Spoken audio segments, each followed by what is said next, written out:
what's up, everybody? Good to be back. Super excited about the topic today, and we're going to be talking about fatigue and how to beat it. Obviously, we had the calling Birmingham over the weekend, and you know, there was a lot of that going on. I think probably 25% of the matches that were streamed involved some sort of attrition or fatigue strategy, and I feel like a lot of people need to kind of, you know, understand what's happening in those matchups, because if you would have asked me, probably 4 weeks ago or something like that, um when Oldham was around, Oldham operated in a way where a lot of classes just didn't have the toolkit to combat his type of fatigue, and that mainly revolved around Crown of Seeds. However, the current fatigue that's happening, both like the Warriors with the shields and Bravo with his 14,000 armor and a little bit of life gain built in, and Blue fighting spirits and whatever. Every class in the game has the toolkit to beat that strategy. I'm just going to tell you how to do it. And I'm going to say something that a lot of people need to hear. Playing against fatigue that's not Oldham or Crown of Seeds, just like Pokey mentioned in chat, it's very different without Crown of Seeds. And if you lose against a fatigue strategy with the absence of Crown of Seeds and Oldham, the thing that you need to hear is it's your fault, right? There's very few, like 10% of cases where your deck just gives up on you, right?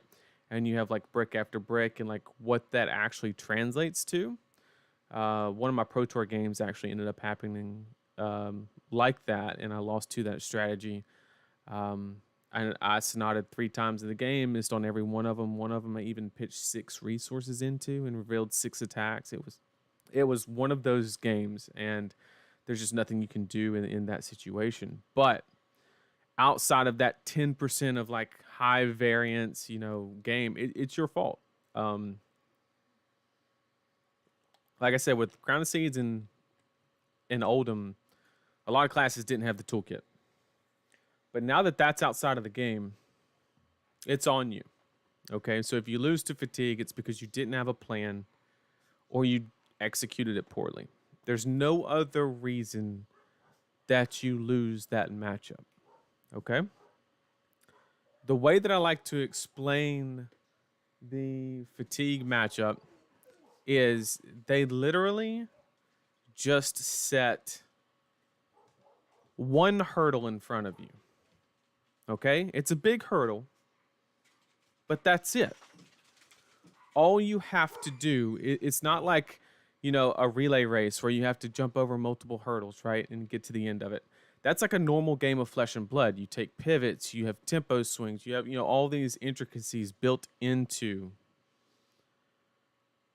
combating, a bunch of different strategies within one game in a normal game of Flesh and Blood. But with fatigue, they're literally putting one hurdle in front of you and giving you 50 minutes to find a way to get over that hurdle. And if you don't do that, it's your fault. Okay? So that just needed to be said from the get-go, because I ended up gaining just like this passion of beating fatigue. It's kind of one of the things that I'm known for ever since the Indianapolis calling. If anybody's interested, you can go back and watch that game. It was on stream. I think it was round 3 or 4. Don't remember exactly. But I was playing my Briar list against the like fatigue Oldham, the one with all the life gain, doesn't do anything except life gain. And I actually fatigued the opponent. And, you know, it was when Rites of Replenishment was introduced to the world, kind of brought that onto the map. And I've always made it a goal of mine every time I build a deck to solve that problem first. And it's because it just feels horrible when you lose to it, because you feel helpless. You kind of feel like it's just not a fun way to go. It's kind of like the polar opposite. Like Viscerai kills you on turn 2 with 1300 rune chance, right? Fatigue is like the polar opposite, right? Like you just got grinded down and you felt like you were just doing nothing the whole game and it was all for nothing. And it's just a terrible feeling. So from the get-go, I found a way to solve that as my number one priority, just because I hated how it made me feel when I lost against it. Do I lose against it now?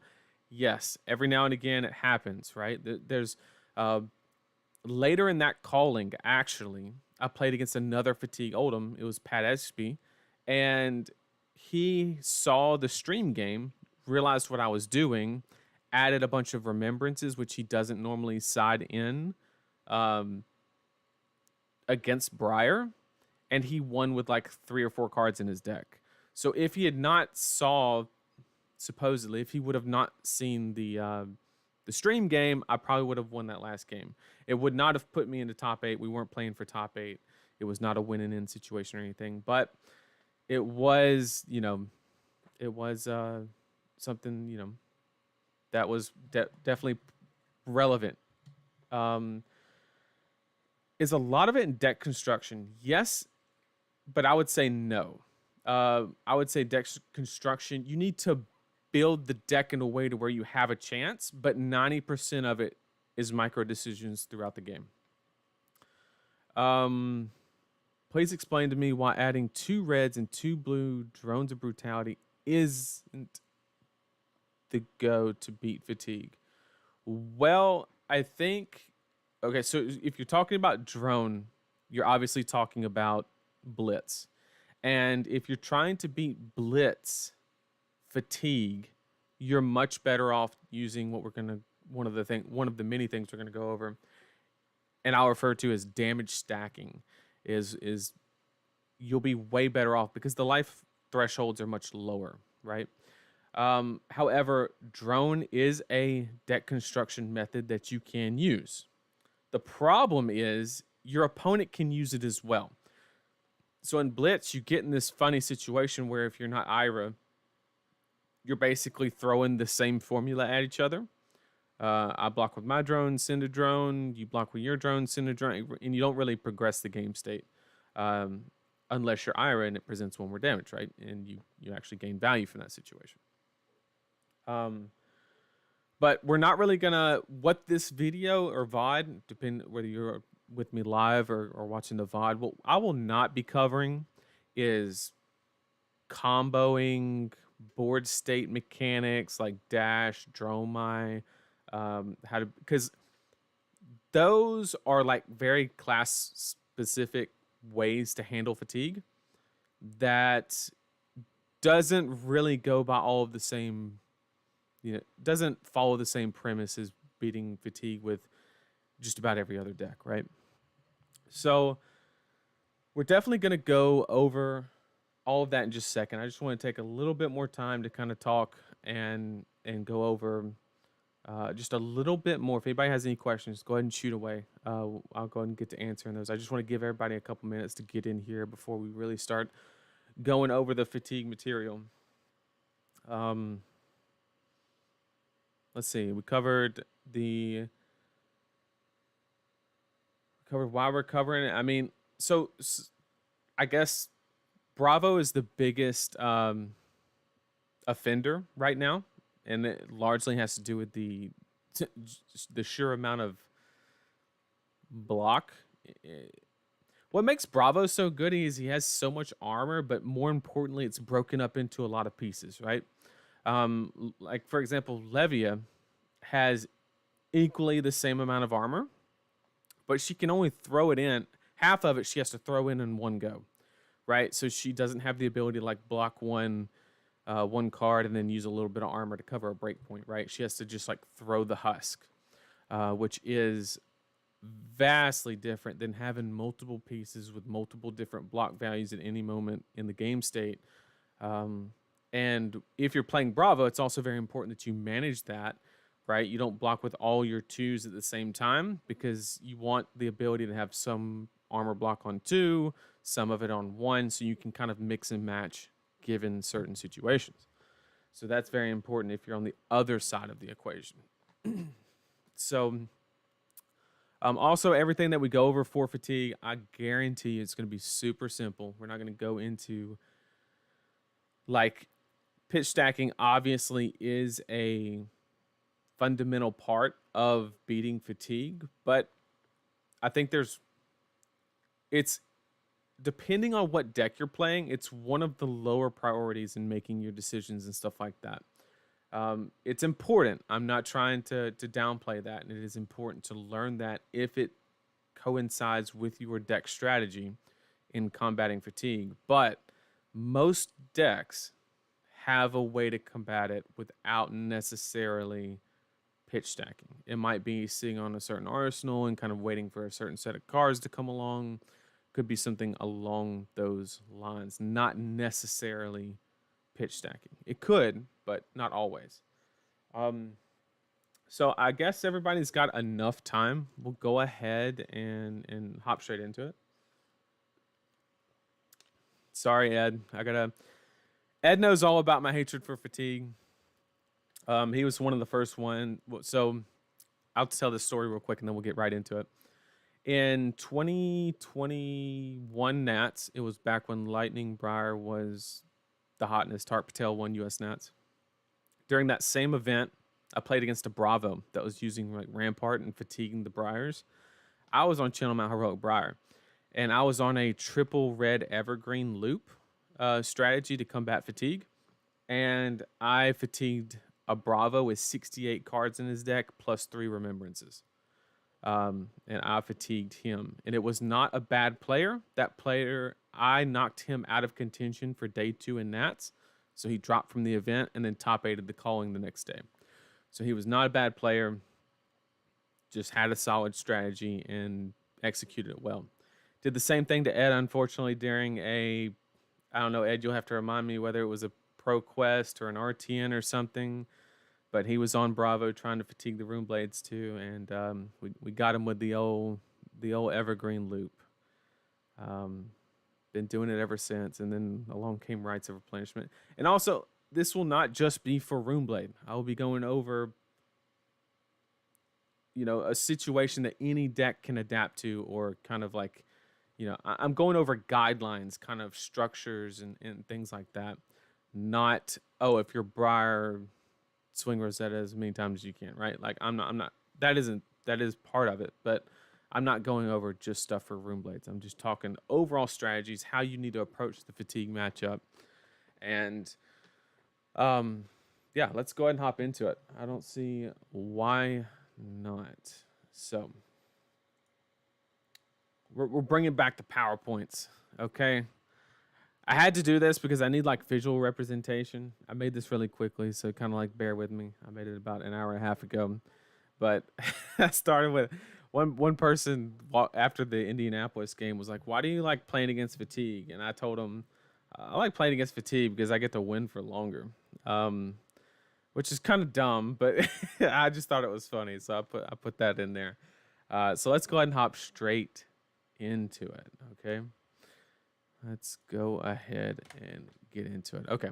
So we have 4 pillars of fatigue. That's what we're going to call them. We have damage stacking, which is a basic, like, it's not that complicated, right? I'm going to give you the most simple explanation for any kind of like newer players we have into the game. But we're also going to get into the second pillar, which is kind of like a nuance of damage stacking. There is an opportunity cost paid in regards to setting something up. And that's kind of like the more advanced aspect of damage stack or damage stacking. So, and then we have recursion, right? Which most decks have access to. Just about every deck has access to recursion. I would actually make the argument that every single deck has access to some sort of recursion. And then the most important, understanding the final state, which we'll get into, and that also does correlate with the recursion aspect and what your deck construction limitations have for you. Okay, so let's go over the super basic concept of damage stacking. Okay. I'm going to explain it with 2 lines. Okay. Let's assume that you have a 60 card deck and every card in your deck is a red head jab. Okay. For those of you who don't know, red head jab is a 0 cost and ninja attack action that blocks for 2 and attacks for 3. And it just says go again. Okay. So it's a 0 for 3 with go again. Okay. So when I say damage stacking, what I'm referring to, and like I said, this is the most basic we're going to be going through during the stream. It's going to get a lot more advanced real quick. I guarantee it. I say a lot more advanced. We're going to get more advanced. So damage stacking, using that situation of a deck with nothing but head jabs, right? Everybody knows that you draw 4 cards, right? And you have the option to go 3, 3, 3, 3 with all 4 cards. That presents what this orange line is. It represents 12 damage, right? Depending on how much block your opponent has, you might leak some, you might not. Who knows? Most decks will be able to block almost all of the 12 damage. Well, damage stacking is the concept of arsenaling one of the head jabs on one of the turns. So that's where you dip down here. So we're only going to present 9 damage on that turn that we put 1 in arsenal. But then the following turn, we'll present 15, right? So if the average deck can block 12, we're guaranteed to get a delta of 3 damage during this turn cycle. These are representative of turn cycles, right? We put 1 in arsenal, we use it. We put 1 in arsenal, we use it. And then everything above this 12 line is, I don't like to use the word guaranteed damage, but it's much more likely to produce damage unless the person wants to utilize armor block or different things like that, which is effective damage because they will use it at some point in the game. So getting armor block is the same thing as dealing damage to life when you're talking about combating fatigue. Okay? So that is the most basic example I could explain of damage stacking. Good on catching it. It is exactly a sine wave set to 0. So that is a sine wave. I think I've used a sine wave in like 3 of my streams so far. So I've taken a lot of math classes. So we do what we can, right? So that's, like I said, the most basic example. Now, obviously, with a bunch of different decks, this gets way more complicated, right? You put Revel and Runeblood in Arsenal and try to like pair it with Mordred Tide, and all that would do is amplify this, right? It would give you higher highs and lower lows, right? Because you're waiting for something that's not guaranteed the next turn, and that's going to give you lower lows because it's going to require more setup. And then you're going to get higher highs because you're using cards that combine with each other to amplify damage, right? No pun intended, amplify the Arc Knight, right? So depending on what deck you're running, it's not going to obviously just be a bunch of head jabs, but this sine wave or these turn cycles could be amplified and they could be higher highs and lower lows depending on... or a case like Lexi would have very high lows and very high highs, right? Because she's very consistent, but she also has the ability to just draw the right combination and do a lot of damage, right? So let's get into the next concept, which goes hand in hand with damage stacking. So what we're going to be talking about is this little portion right here, okay? When we put the head jab into Arsenal and give up that 3 damage, right? Because if we just produce 12 damage across the board and the opponent's game plan was to fatigue us, what do they have to do? They have to block with every single card, right? Because they don't want to take any damage. So they give us the hand every single time. But we don't really get any damage in, right? So we have to understand that when we put that head jab in arsenal, that gives us, our opponent in this example, 1 card to utilize. Okay? Now, if it's just 1 card, it's not that big of a deal, but like, let's say you're playing against Assassin, that could be a Leave No Witnesses, right? We basically gave them a window, which is what we're referring to as setting up isn't free, right? We're giving them a window to hang on to that Leave No Witness or that 0 for 4 contract card and allowing them to not have to take any damage to play it to provide something that further increases their game plan, right? So that's what I mean when I'm saying setting up isn't free, is there is an opportunity cost associated with putting that card in arsenal and withholding damage. That's the best way to say it. Anytime you withhold the damage, you are giving your opponent the opportunity to make a move. And what did we define making a move as? It could be you don't punish them for having a sigil in their hand. Now they get to play it, and there's like no cost associated with them drawing a no block. Or let's say you are like Viscera and you get like a bricky hand or something, or you like get one of those hands that's so close to being good and you're just waiting on 1 card. So you present like 6 or 7 damage and your opponent keeps 2 cards. Well, they're going to CNC you, right? Or in Bravo's case, it could be a Spinal Crush. It could be Starstruck. It could be whatever the case may be. So, 1, inconsistencies within your deck create free windows for your opponent, right? We've seen the situation so many times with Runeblade, right? We might not be planning a rotation like this for damage stacking, but we might just draw all non-attacks, right? And what that effectively does to your deck as far as playing against fatigue is if you draw all non-attacks, you give up tempo completely. Your opponent gets to throw what presumably is probably going to be some kind of impactful attack.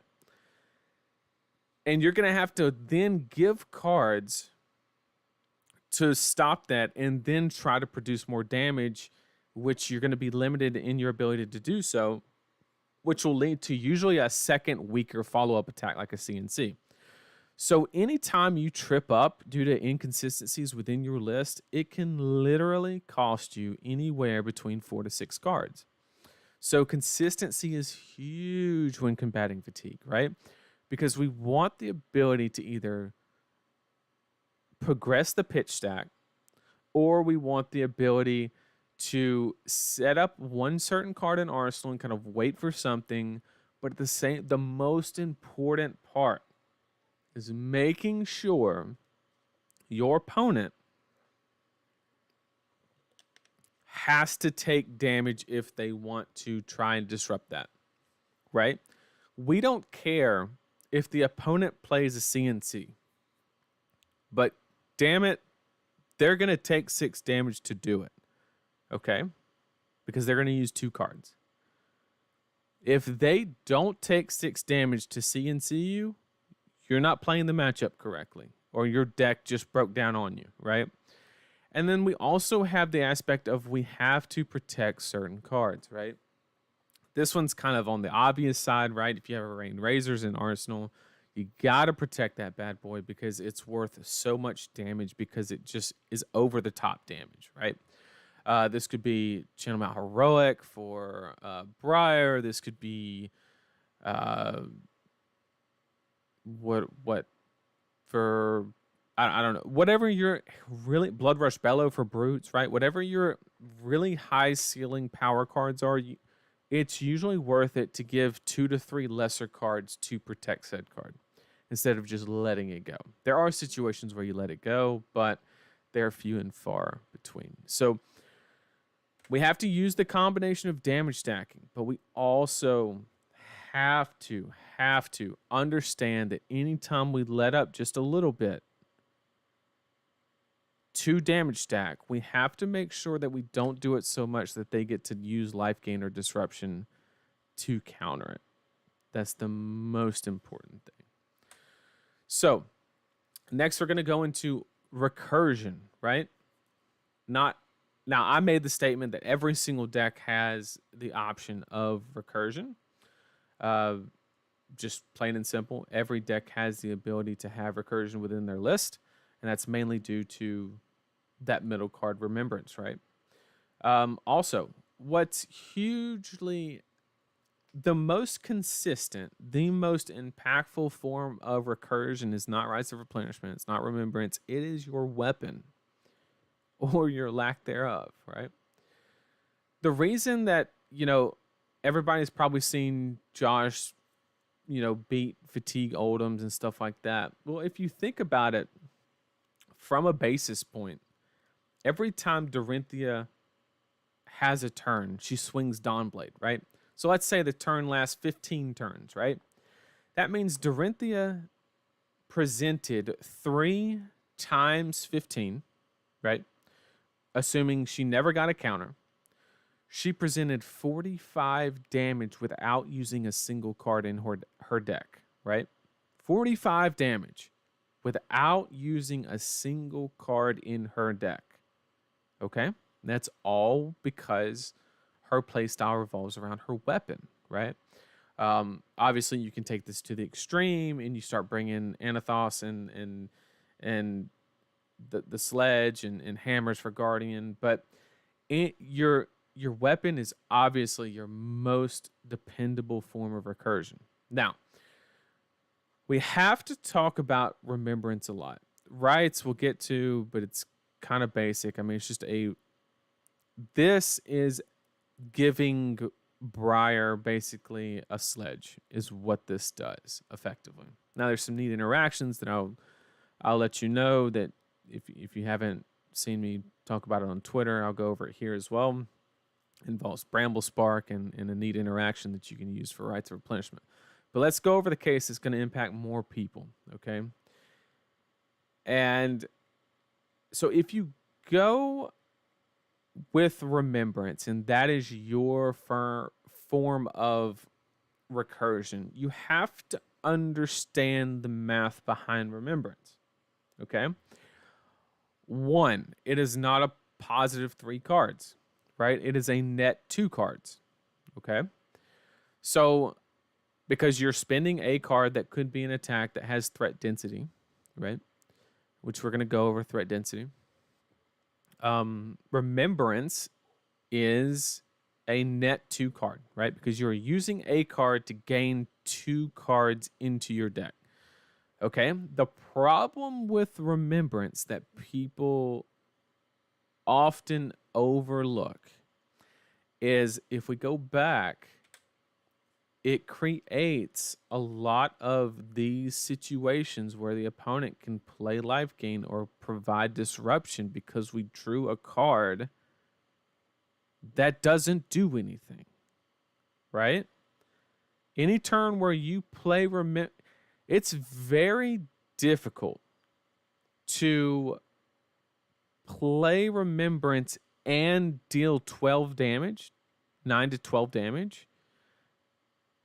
Because if you play Remembrance and present 6 damage, then they can CNC you.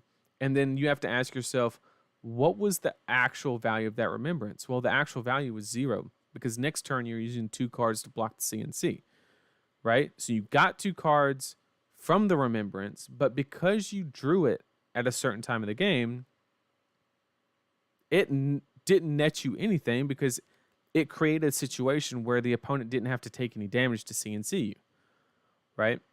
And so it didn't actually gain any value, right? Memorial Ground doesn't mess up your pitch stack. 100% agree. The problem with Memorial Ground is there's no net, right? If you read Memorial Ground, it's an instant. It does not shuffle your deck, which is a positive thing. I will say, though, that there's the extreme positive that you can always grab your most powerful attack, right? Which is really advantageous. However, there's no net positive, right? All it allows you to do is have copies 4 through 6 of X card, right? You're not actually adding to your threat density because that memorial ground could be a CNC or something that produces 6 damage, right?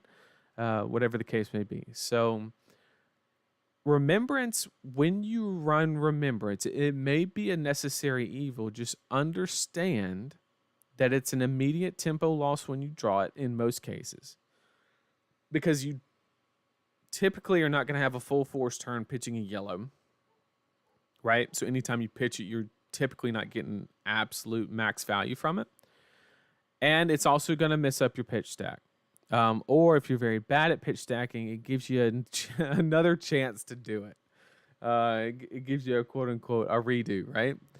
So same thing for Sonata. Sonata is very tricky when you're setting up a pitch stack. You have to be very careful.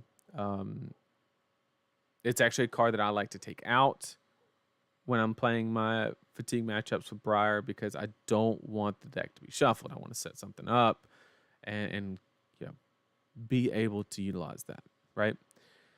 Rites of Replenishment, like I said, this just gives Briar a hammer or a sledge, if you will. There is a little neat interaction. If you're having problems against drone in Blitz, this is what I would suggest to you. So you pitch a blue to play rights, right? And then you have an earth in your hand, right? That's a 3-card exchange. You're pitching a card, you're playing rights, you're revealing an earth card. Okay, so you have to have 3 cards. Here's the neat interaction. If you play Bramble Spark before the Rites of Replenishment, which also requires an Earth Fusion, so that nothing's changed, you're just adding a Bramble Spark, right? What you can do, so you fuse the Bramble Spark, then you play the rights and fuse it with the same card you fuse the Bramble Spark with. So it's 4 cards. If you ping yourself with the Arcane from the Bramble Spark, you can trigger both modes on the Rites of Replenishment, right? So if you fuse rights, you get to put an attack action card from your graveyard to the bottom of your deck, which is always going to be the second copies of rights in your graveyard, right? So when you fuse one rights, you're going to put the other rights that's in your graveyard onto the bottom of your deck, and they're just going to rotate in and out, just rotate.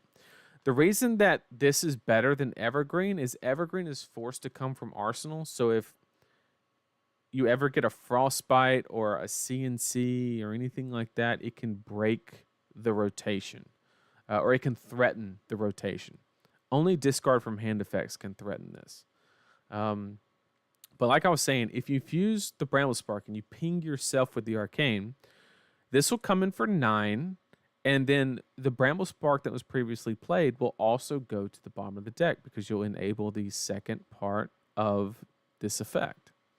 So it's a way to not be as susceptible, right? You do have to have a very large life total, obviously, because you're going to be pinging yourself, right? But you have the ability to have 9 attack automatic unlimited recursion of not literally sledge for 9 with 4 cards. You have to take 1 damage. Or obviously, if your opponent, if the board state is in a situation where your opponent can't, doesn't have the ability to pay for the AB, then you could send the arcane at them and maybe guarantee it or something. It just depends on the situation. But that's just a fancy interaction within this card specifically, right? But going back on topic, kind of like going back, right? We talked about damage stacking. We talked about the opportunity costs associated with setting up and how it gives the opportunity for the opponent to play their life gain cards like Sigil or give disruption in the form of CNC Spinal, something like that, anytime we take the opportunity to set up and execute our damage stacking, right? Now, just like damage stacking and setting up going hand in hand, recursion and basically deck damage in what I call the final state of the game go hand in hand, right? So The second option, so damage stacking, if you do it correctly and you do it effectively, you end the game before either opponent runs out of cards. Okay? Your second option of beating fatigue is winning via deck damage, right? It means you simply produced more damage than the opponent can block, right? So you must present more deck damage than your opponent block total. And I put in parentheses, obviously, no shit, right? Like, that's not groundbreaking. And I just, like I said, I'm trying to placate to people who, are new to the game and people that are experienced, okay?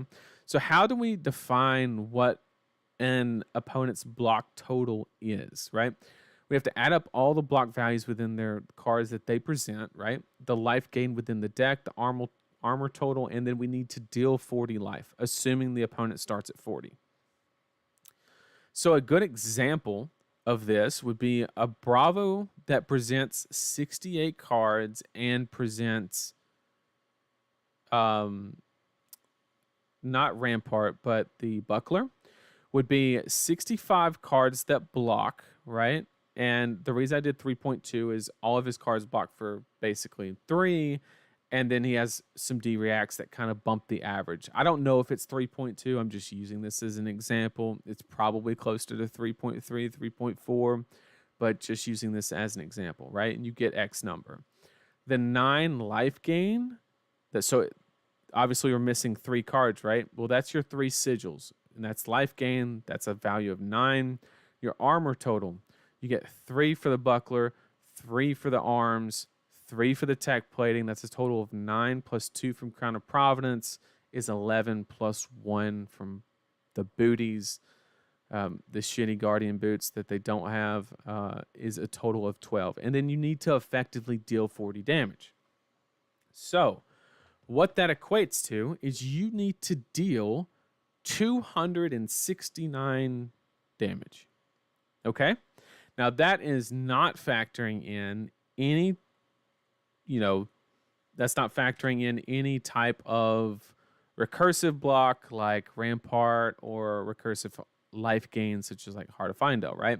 So to be honest, you probably, just for Heart alone, you probably need to scale that up by another 4 or 5. So I would say like 275 would be like a safe bet, right? Because you have to account for maybe Oasis and stuff like that as well. So you got to present 275 damage. Plain and simple as that. That's how much you have to present. And that's also not include, well, it kind of is include anytime, like say your deck trips up and they present a Spinal Crush to you. You're going to have to block 2 cards. However, that is offset by the fact that he had to use a card to do it. So it is deck damage on himself, but he's getting an advantage because he's going to take at least 2 of your cards. So it is a positive win there, but that is not factored into this equation. This example, the only thing that I could like simply mathematically show is just Bravo, barely breathing across from you and just blocking everything, right? And then obviously arcane damage is not deck damage, which is why Viserai will never have the ability to win this way because half of his damage is via arcane. Viserai is very good at damage stacking, right? That is basically the way that you have to build or play Viserai when you are combating fatigue, is you have to focus on damage stacking. The Guardian Mirror would be winning via deck damage, right? And just winning on value, basically. The value translates to deck damage, right? The more value you get, the more deck damage you produce, which means your opponent has to start blocking sooner or blocking important breakpoints sooner, which leads you to the victory, okay? So, obviously, the more recursion you have, the more deck damage you can produce, so those go hand in hand, right? Well, we have what I like to... Yes, this does assume that every block is efficient. That's a great point. It does assume that every single block is efficient, which in most cases it should be. Like this is just a rough guideline, right? Like let's let's say you're building your deck and your total deck damage is 200 that your deck can physically produce. You're not going to win via deck damage, right? Because you're like 70 damage off. But if you build your deck in a way and you go through all the damage within the deck, and you can kind of like mathematically determine you can deal 260, then okay, you can probably eke out 9 points of value from making blocks inefficient, right? But yes, that's a great point that this assumes that every block is efficient. That is correct. Very good point. So now, which is the last thing, we have to understand the final state, okay? And the final state is defined as the game state when damage stacking was unsuccessful. Okay, so I'm going to use the example of a Bravo with Rampart, and I am on Briar with no recursion package. I do not have rights of replenishment. I have simply gotten to the last 6-7 cards in my deck, and Bravo is at like 2 life, and all the cards in my deck are like shitty blues, right? Pretty standard situation. My damage stacking was unsuccessful and I couldn't close it. So understanding every deck's final state is super important, right? Because you have to look at what's the one play that I have to make as Briar if all of my cards in my deck are blue non-attacks, right? I have to pitch, make a Rune Chant, swing Rosetta Thorn, okay? Obviously, if they're fatiguing me, they will have AB. That won't be a problem. They'll pitch a Heart of Findel, right? Let's assume they have a Heart of Findel. They will gain a life and stop my Arcane and pay for Rampart, okay? That whole transaction, quote unquote, prevents 3 damage on their end, right? Because Rampart blocks 1, AB blocks 1, and then they heal 1. So the second damage on the Rosetta Thorn is never realized, okay? So theoretically, in that game state, Bravo will win unless Bravo is at such a low life total that you can walk the life total down, get underneath him to turn off Heart of Findel to get his last card. That is the only way that you can actually close that game out. Now, if this card was, let's say, Reaping Blade, right? And it comes in for 3 damage. Well, because Crown of Seeds no longer exist, that is enough. There is no way that Bravo can, in a recursive manner, prevent 3 damage, 3 physical damage every single turn without giving a card out of his deck. So, therefore, I would be able to successfully progress the final state if I had a 3 damage weapon. Okay? If you have a 2 damage weapon, it's no bueno, right? Same thing for Katsu, right? If they have Heart of Findel and you could Dachi for 1, they pitch, heal 1, block with Rampart. And then they could Dachi again and they just take it because they just healed 1. So Kodachis with the most important aspect here is the Heart of Findel, right? It's a super impactful aspect. Now, if he does not have Heart of Findel, then the Rosetta Thorn or any weapon that produces 2 damage is enough, okay? Or if he doesn't have Rampart, then it is enough. So why is this important? Well, when the equipment is presented, okay, the first decision that I make is, what are my outs, right? So if a Bravo presents Buckler over Rampart, immediately I know that I can successfully accomplish the final state of the game, okay? Because I can produce enough damage to where he always has to give me a card every turn. And as long as I have tempo, I don't slip up, like I will get more cards from his deck than he can, right? And so I can win via deck damage, right? I have that ability. Now, if I present Rosetta Thorn and he shows Rampart and I can make the assumption that he probably has a Heart of Find on his deck, then I cannot win the final game state unless I can get him to like that magical 1 or 2 life and I can turn off the heart and close the game out. But that's like, it's very difficult to do. I'm not going to say it's impossible, but it's very difficult because you have to like walk the life down and like you have to, you know, because he's still swinging hammer while you're resetting him. So like it's very intricate, but it is possible. I have some games doing that exact interaction. So understanding what the opponent has from the get-go and what options they have are some of the most important aspects of being able to accomplish the said game, the final state, right? That's the most important part. So just a quick recap. Chat, go ahead. If you have any questions, go ahead, shoot them in chat right now, and I would love to go over. You can ask me about decks. You can ask me about, what should I do if I'm on this hero? I'm having trouble with this situation, whatever. Ask away. The floor is y'all's. So just a quick recap. We talked about the pillars of fatigue, right?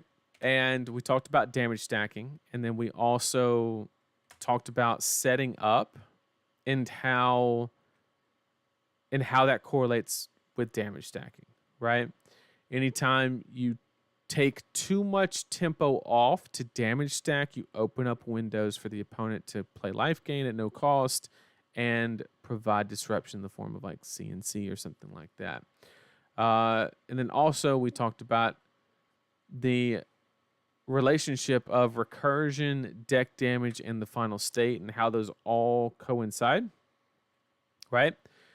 So basically we defined what deck damage was, what block total was, and then there's obviously the other factors of recursive block and how these can be incorporated to combat that. And then we talked about, obviously, the very last thing we talked about, which was the final state and how we have to understand what it closes out. What is the net result if our damage stacking was not successful, right? If damage stacking was successful, you never get to the final state. That's very important to understand. And if that was your strategy, that is very, very important to understand. That the final state only occurs if your damage stacking was unsuccessful.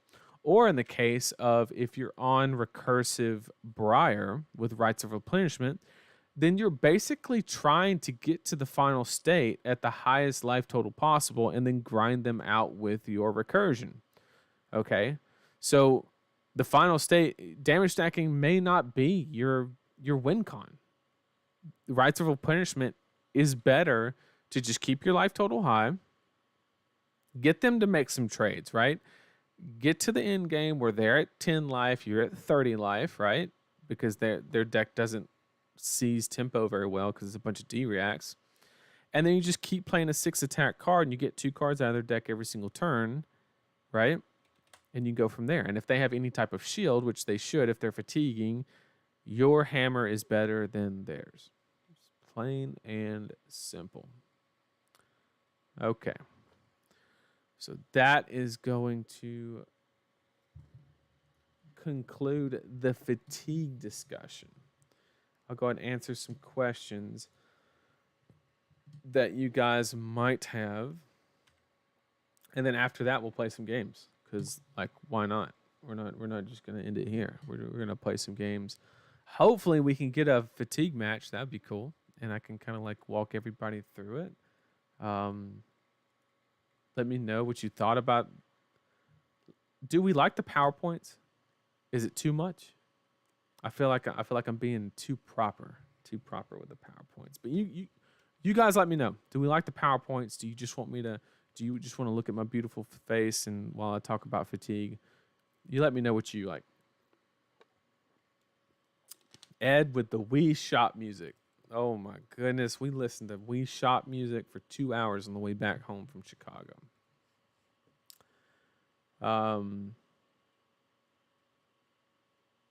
This guy's giving away the tech to beat all my decks. All I play is fatigue. It just sucks to lose against it. The slides are helpful. I like the PowerPoint. Okay, so we like the PowerPoint. Okay, it seems like a lot of people are enjoying the PowerPoint, so I'll keep doing it, especially on the topics where you kind of like you really need like the visuals, like explaining the damage stacking without. I know it's super simple and it's like literally the simplest picture in the world, but it really helps like visualize what the damage stacking is. Okay, so let's go ahead and answer some questions. You guys were gracious enough to provide those. How does Poison the Well impact his life gain fatigue strategies? That's a very good. That's a very good question. So Poison the Well is, for those of you who don't know, is anytime it's an instant. I think it's a blue. It does not block, and it says anytime the opponent is to gain life, it basically negates the life gain and they take that much damage, right? So if they were to play a sigil, you would in response play Poison the Well because it's an instant, and instead of gaining 3 life, they would lose 3 life, which theoretically is a value of 6 because you prevented 3 and dealt 3, right? Which is huge. 1 card for 6, that's massive, but that does not change the fact that the card sucks. And the reason for that is it's too situational, right? You have to basically put it in an arsenal, right? And basically wait for that situation, right? We're saying the next time they gain life. Poison. Let me double check the wording on the card, because it's not an R, right? It's like an instant. It says the next time they gain life this turn, right? If I'm not mistaken. The next time a hero would gain life this turn. Yeah. So in response to the sigil, you would play that. Poison the Well would resolve first, and then the sigil would resolve, and therefore you would get your effect, if you will. Right? But the problem is, so you basically have to put it in an arsenal, right?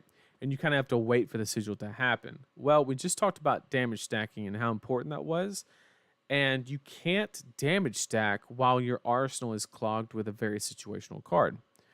If you draw it at the right time, then sure, it's a huge win. It's massive, right? But it comes at too high of an opportunity cost, unfortunately.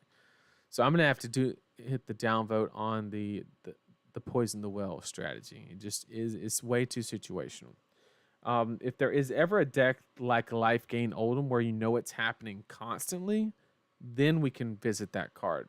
But Bravo just doesn't have that much. It's mainly just the sigils, Oasis, Heart, and you don't want to do it on anything that has an instance of 1 life gain, because then you're only getting 2 value from the card, right? Because instead of healing 1, you deal 1 damage, and that's so mid. What do you think about Dromai versus Azuri matchup? Reminds me a little of the rough time of Oldhim versus Prism. Yeah, that's exactly the problem. I think that's one of the worst matchups in the game currently, is Azuri into Dromai.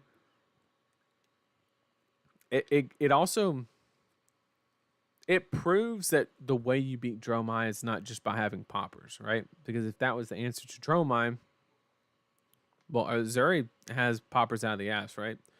So poppers are not how you defeat Dromai. It's action point economy and efficiency with the occasional popper is how you beat Dromai. And if you can't pressure her life total and you let her set up how she wants, she becomes a problem very quick. And there's just simply nothing in the card pool. I mean, okay, could you take every generic Go Again and throw it into Azuri to have a decent Dromai matchup? Yes, you can. But then you're just playing a shit Fi, right? That's literally all you're doing. So that's just one of those matchups that you just gotta accept the fact that it kind of sucks. Um, now this guy's giving away the tech to beat all my decks. Sorry, had to do it to you. Okay, we like the PowerPoints. Awesome, awesome. Ed, I know you need it. That's why I did it. I went 3-1 versus Bravo with Raiden Bolton. He then went to Fatigue with Sigil, Shield, and D-Reacts, and I got smashed. Felt like I didn't have the damage output, even with the super big 5-card hands. Yeah. So with Raiden Bolton, like your bread and butter is, waiting for the tunic counter, and then you do a V double charge into, whatever. Once again, the problem is, so when you look at Bolton as a whole, you have to look at the hero first. And you have to say, Raiden, okay. Raiden is not a weapon. I know it says weapon at the bottom of the card, but from a damage, fatigue, recursive, standpoint, Raiden is not a weapon. It just isn't. You have to charge a card for it to have any attack power. Therefore, it is a card out of your deck to make it playable, right? That does not beat fatigue. So, unfortunately, anytime you run Raiden, you basically, and Bolton inherently has the problem of not being recursive because his whole mechanic is deleting a card out of his deck for go again. So I think that is just a symptom of that deck type. And I just think that's a bad matchup. You can damage stack all you want, but when you're kind of helping him do his job every time you charge is the problem. Do you want a fatigue deck to play against? Yeah, we'll play one. Do you think fatigue is harming the game? If so, what could be done to make it less harmful? So that's actually a very good question. And if you would have asked me that question a couple months ago when Oldham was around, I would say it was the most toxic aspect of the game. Because for every person that enjoys playing a fatigue style deck, there's 10 people that hate that person. And that sounds mean. There's nothing wrong with the person. Just people make shitty choices, right? No, I'm just kidding. Once again, it's nothing to do with the person, right? They like that style of deck, right? Some people just want to watch the world burn and they don't want to have fun, but they just want to make sure you have no fun, right? No, that's a little mean, but yeah, I mean, there's a lot more people that dislike the fatigue strategy than people that there's a lot more people that hate it than actually enjoy it. And I think the current type of fatigue that is in the game is perfectly fine. Like I said, it presents a question. Like I said at the beginning, there's the part that nobody kind of wants to hear, but if you're losing, against fatigue in this meta without Oldham and Crown of Seeds, then it's not because you don't have the card pool. It's because either you picked a hero that's super susceptible to it, like Bolton, or you are, not playing it correctly or not understanding what you are needing to accomplish. And that is, so I would say a couple months ago, it was the most harmful thing to this game. But right now, I would say it's not. So I would say that once Crown of Seeds became irrelevant, that's what made it less harmful, to answer your question. Simple as that. Simple as that. Crown of Seeds should not have ever been a thing, unfortunately. And my favorite hero is Earth. And I still didn't think it should have existed. But it is what it is, and it's no longer a problem. If your opponent plays Sigil on your turn, Poison the Well is very difficult to line up. I mean, don't you just do it in response, right? They're both instants. Do you think in Blitz, Bravo has a decent chain matchup? So I'll be honest, I am not a Blitz expert. I just don't. Um, I don't play a lot of Blitz. I don't enjoy it that much. Um, my thought process on Blitz, and I'm not saying it's a bad format. What I love about Flesh and Blood is CC games are long enough to where I can get an incremental edge by being a good player, right? Because there's so little variance built into the game. There's been a lot of discussion about Twitter that there might be too much, and there is some validity to that discussion. I will not disagree with that in any amount. But with Blitz, the problem, it's kind of got I know this is going to sound crazy, but I think Blitz has just about the same amount of variance as Magic does, right? Because if your standard game of Blitz probably is lasting, 5 turns, maybe 4, if it's not fatigue. We're just saying like normal games, like 4 to 5 turns, because everybody's at 20 life, right? Then if that's the case, then you're only drawing 16 cards, right? 4 times 4 is 16. So in Magic, you start with 7 cards, right? I'm not a huge Magic player, so correct me if I'm wrong, but you start with 7 cards, and then you get to mulligan, which means you can theoretically see a maximum of 14 cards before you start the game. So you don't have enough time in Blitz to escape the variance of drawing a bad hand, right? Drawing one bad hand in Blitz is the exact same thing as being mana flooded in Magic, right? Because the game and card count is the equivalent, right? So that's kind of why I don't enjoy Blitz as much, but I could be wrong. Let's see. Next question.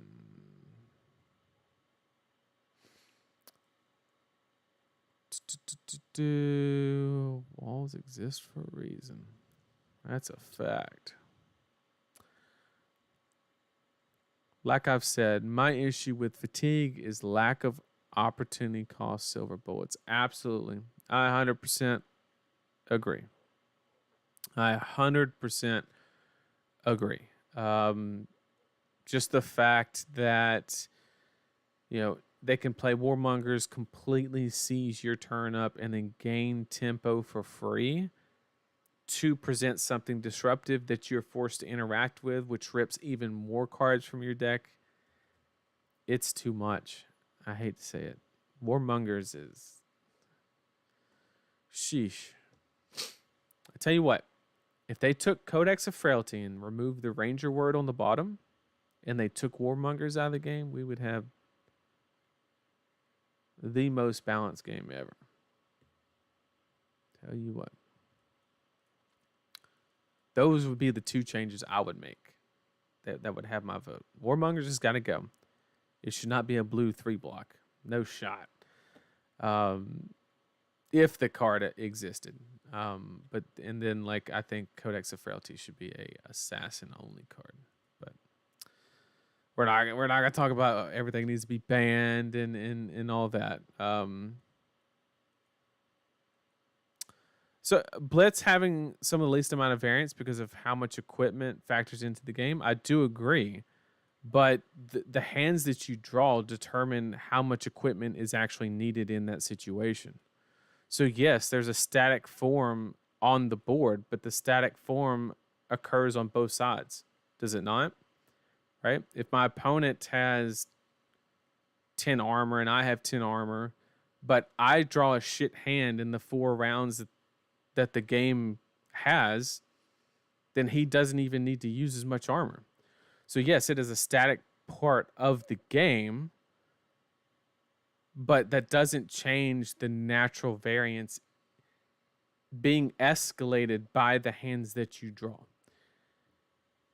The easiest way to put it is one bad draw in Blitz is twice as impactful as one bad draw in CC. And that's why it's not at Worlds. Simple as that. Next question. Do you think a minimum deck size would help or hurt Fab?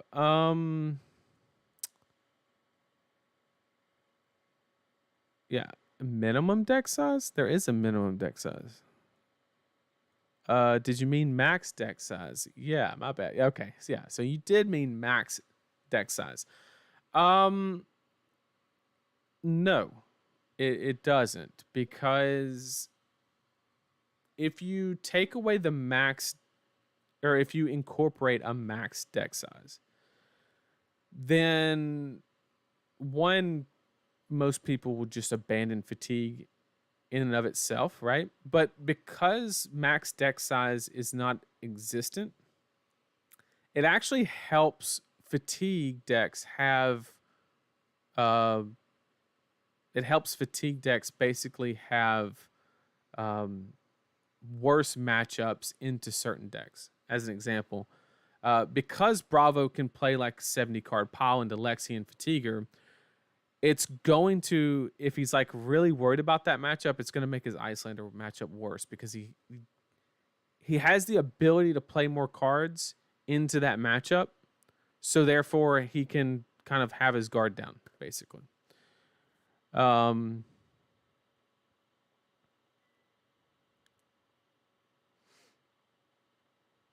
This is interesting and all, but I haven't heard anything about fighting my chronic fatigue syndrome. Well, we just went over it in the first part of the. We just concluded everything you need to know. So if you missed it, please go back and watch it, or you can wait for the VOD. Either one.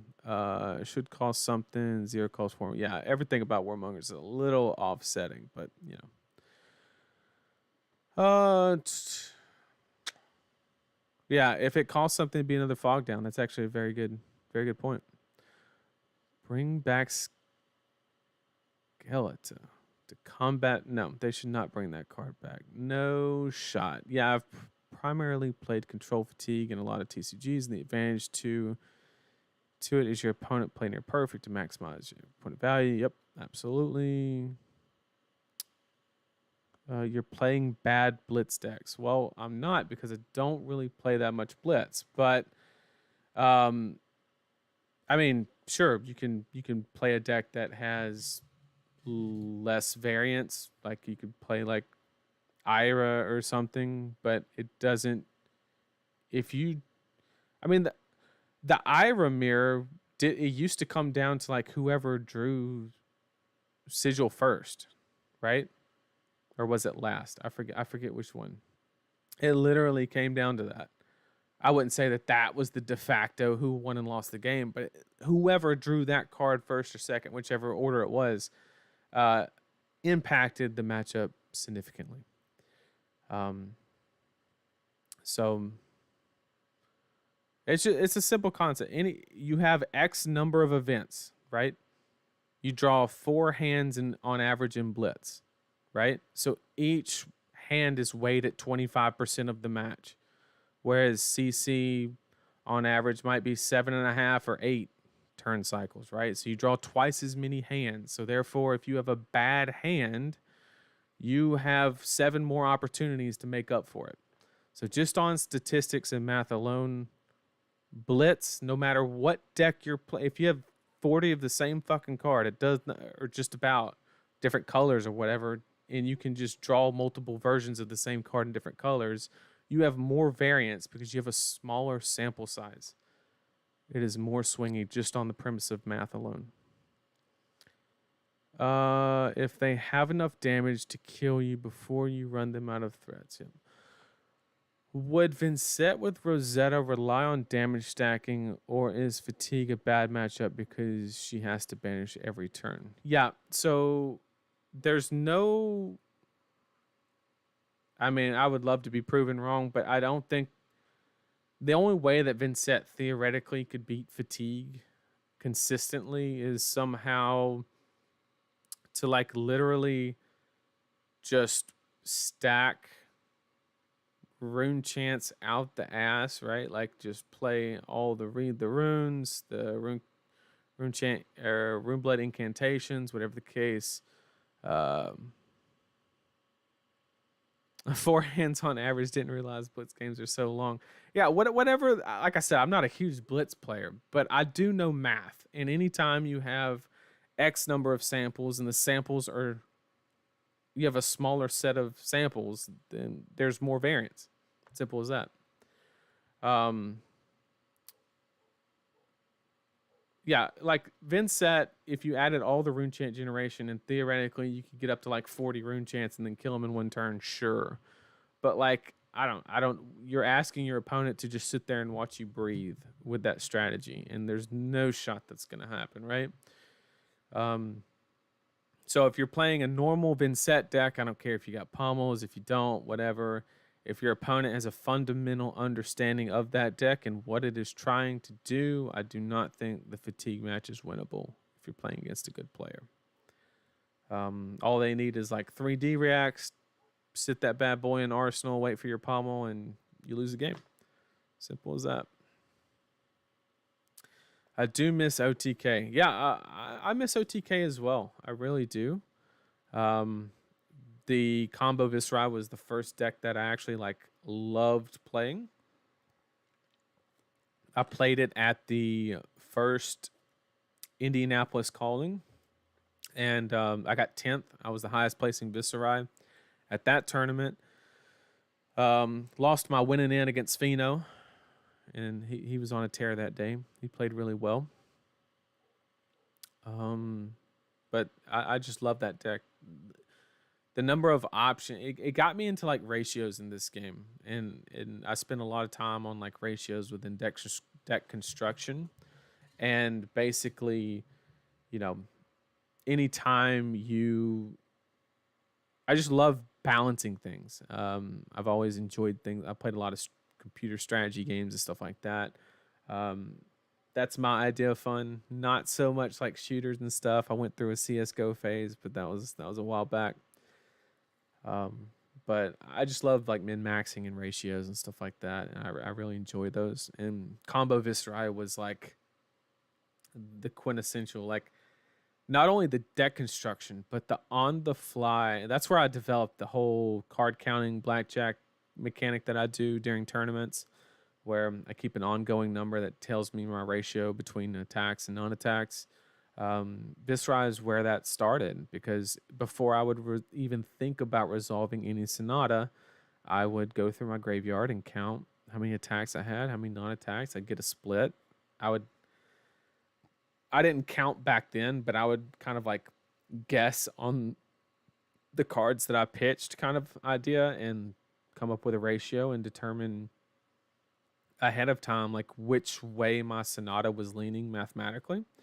Of course, you know, in any small sample you can get, I mean, I've had it where I had a perfect split or almost within one or two cards, and I reveal like 10 to 13 cards and I only hit 2. Like, that has happened. It happens. But I just really enjoyed that aspect. I won a Pro Quest with it.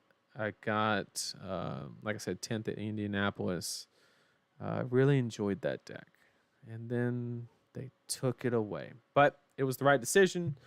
I fully agree with LSS that it has to go. But they did their part, and they gave us a replacement with AB2 on it. So more than happy with LSS and how they are kind of rectifying the bans, if you will. I don't know if it had anything to do with them banning. I think that's a very interesting point. Maybe like one of the devs, you know, could say like, did Carapace, was the idea of Carapace born from the fact that they had to ban Skeletor? Because if you look at it like developmental cycle wise, they banned Skeletor it was like mid last year, which is probably around when they were developing Dusk Till Dawn. I don't know exactly what the dev cycle is, but I know it's not like too crazy. I would say that they probably develop stuff a year before it comes out, maybe a little bit more. So I love Blitz, but I play more grindy decks like Ira. But then again, she generally puts you on a 3-turn block. I guess you're saying clock if you don't block. Yep. While blocking good. Absolutely. I think Ira is fantastic. I'm sort of the opinion that the fatigue Bolton that beat Lexi on stream at Birmingham was just an unprepared Lexi. I don't think the Shield Warrior can pull off that most of the time. Well, so if that's actually a great question, Matt. Or it wasn't a question, it was more of a statement, and it was an equally great statement. And I 100% agree with you. I think that if the Lexi understood, so let me present something to you, right? You have a Lexi player that is playing against Bolton. All right. Let's just assume that, just for simplicity's sake, let's assume Bolton has a power level of 5 out of 10, right? And Lexi has a power level of 9 out of 10, right? Those numbers have no basis. I'm just using this as an example. What the Lexi player should have done is understood that they could have just jammed more shit into their deck and understand that their deck on a power basis is so far ahead of their opponent that there is literally no opportunity cost associated with putting in a few more arrows. Simple as that. You put more stuff in that situation just because you can afford it in that situation. Do you do that against, a Dorinthia? It gets a little shakier there because that matchup isn't like hugely favored, right? But Bolton against Lexi is not where you want to be. Just on a value standpoint, just way behind that situation. But I do agree with you, Matt, 100%. Have my first skirmish tomorrow playing Valda, aiming to learn as much as I can. If I could make one recommendation, I would actually go for Yoji. I think it's an extra life. I've heard a lot of people having success. You probably do need big deck into Dory as well. Yeah, that's a good point, Pokey. But you need big deck into Dory, not because you automatically win into her. It's for a different reason. And I want to use the word automatic. I don't, just so the stream knows, I don't have a hate for Bolton. I just I've accurately assessed his power level because one of my testing partners on the team is the Joshua Lau. So if the games are easy against Josh, then, which I'm not saying they all are, but I'm just saying on a holistic manner, when the matches are easy, then it's not the place to be as far as like power level. Hunter, what's up? Good to see you. Good to see you. Crown and Rampart. Move your arsenal into your hand. Prevent 2 damage. Yep. What Crown and Rampart did was anytime you had damage stacking, going back to that graph with the line, it allowed them to damage prevent stack, basically. They could come off the arsenal to prevent that 15 damage. And then when you had to set up again, they actually secured the arsenal again. And then when you went back up there, they would dip out of the arsenal and so forth. And they got to keep a card every time they did it, which was the huge part. That's why it was bad for Lexi. Then they made frailty tokens. Yep, that's a fact. That is a fact. So, surprised we haven't seen a lot of Fatigue Briar.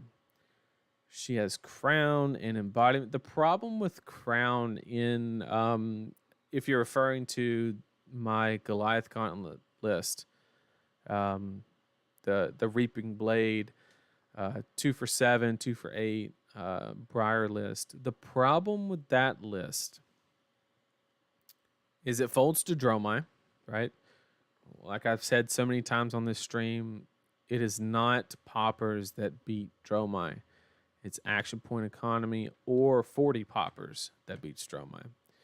Anything in between just ain't cutting it. So It folds to Dromai, but also it doesn't compete as well as you would think against Lexi because unlike normal Briar, you only have to play the 0 for 4, so you only have to use one card to maintain your embodiment. Whereas the other one, you have to invest 2 cards to secure your embodiment. So you have to take more damage and let more on hit effects through to secure your embodiment, which is the whole point. So yeah, it's the exact same reason that Decimator Dory folds into Dromai. Absolutely. Exact same concept. So it was a fun deck, and it was a fun. For those of you who don't know, I actually made that deck while I was waiting in the line for a ride at Disney World. We were just I was hanging out with Alex, fellow card guy, and we were just waiting in, like, I think it was Space Mountain or something. I was just sitting there making a deck, and I was like, yeah, math checks out, and I just sent it to Uber and Flake for the Gloth Gauntlet. Didn't test it or anything. We just rolled with it. It was a good time though. It was a Gloth Gauntlet. I wanted to like bring something different. I didn't want to just like, here's the regular Briar deck with fucking Scar for Scars and Snatches, right? I wanted to bring a little spice, and people seemed to receive it well. Like it was a good deck. What was it? Dagan played it at the second Indianapolis calling, and he day two'd with it. So, yeah, Decimator Dory is amazing and fun to play, but it's not that great. It's kind of just a skill check for your opponent. Can they do above rate things? If they can, they're probably going to get there. You do get some kind of like free matchups, like Vincent and I guess if you go super defensive, you're probably pretty decent into Lexi because you got the fridge and everything, but not a whole lot going on for that deck. Once again, it was just something fun to play around with. Simple as that. Attacking Ashwing might as well be ALS if your deck doesn't have a lot of action points. Very well said. Very well said. And that's the importance of like Rosetta Thorn, right? It gives you the ability to efficiently take one out and then also present damage. Anytime you're playing against Dromai, it's all about giving up the least amount of damage to maintain the board state, right? There's nothing worse than sending a 6 attack. Like, that's what makes Yindarai such a good dragon. Especially in the aggro matches, I would make the argument that it's, except for against Fi, because he has the Shuko that breaks the prevention. Yindarai is probably, other than Kyloria, probably like the best dragon in the aggro matches, simply because it's so hard to efficiently get rid of it. Whatever happened to Axe's Dory? I thought we believed in it for a while. We did. So the problem was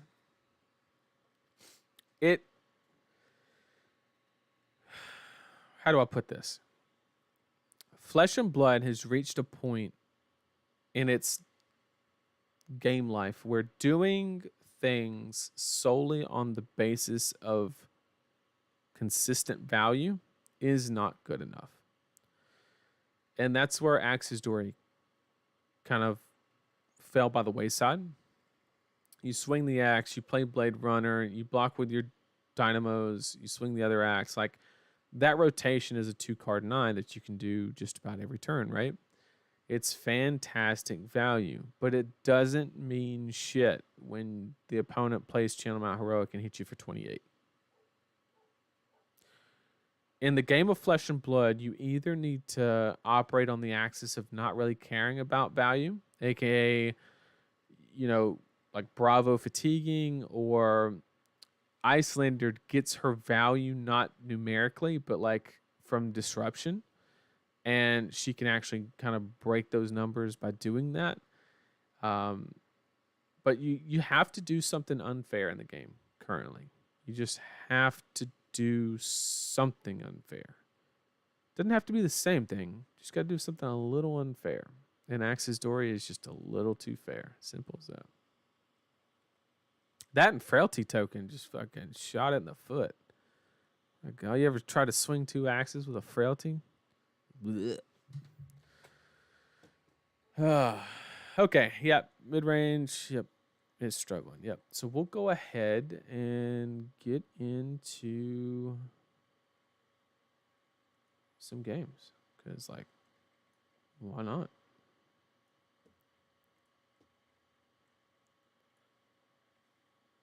Why the hell not? We got one more question. Where do you think the heavier blue Azuri falls into the current meta? Well, I think that's very interesting. You have heavier blue Azuri, a little bit better into Icelander. I don't think it's great. You're even worse into Dromime. I don't know. Like, what do you gain? What does that deck do better than Lexi, basically? Is the question you have to ask. Mirror, mirror on the wall, Dash has the fairest cards of them all, yet can still win a calling. Yeah, but Dash can do some unfair things. Like, High Octane is a hell of a drug. I'll tell you that much. And just wait for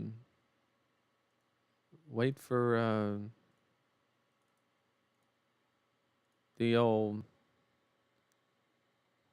new set to drop. Speaking of which, I haven't even brought that up the whole stream. We got the new set, everybody. What is everybody's overall perception? When I read it, I'll admit I was kind of uneasy because I was like, just a whole bunch of like, just, you know,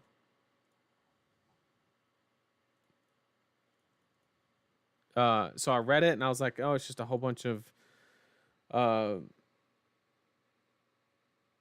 sorry, I'm losing my thoughts. I'm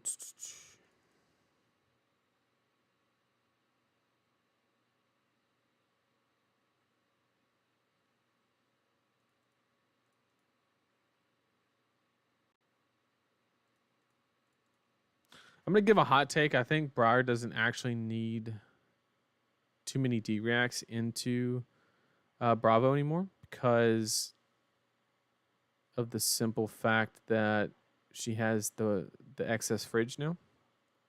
Hot take. But I like to put 1 or 2 in there just in case.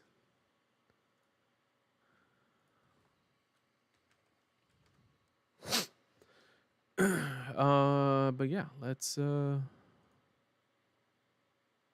run that. Let's see what we got here. Is can't purely rely on value ideas why Dash ain't good. Yeah, basically. You have to do something pretty unfair. I would rather play this if choose a button. I would love to just say war, bro. Turn 1 Warmongers, baby. So good at this game.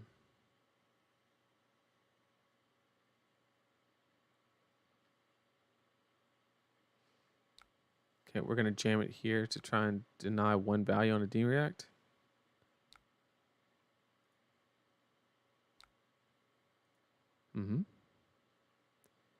We knew that one was coming.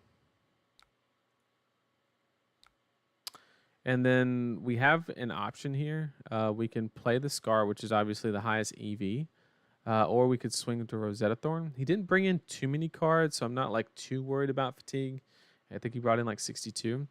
And he deleted 1 at the very beginning. So in this instance, if he was bringing like 70 cards, there's a good argument to be made because he's not going to be able to do much with 3 cards to just Rosetta Thorn. But in this situation, we have to maintain embodiment or get armor.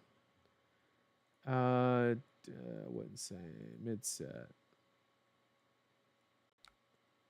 Yeah, I think the set looks cool. Now that I've had to, especially the shuffle and play, that seems huge for the game.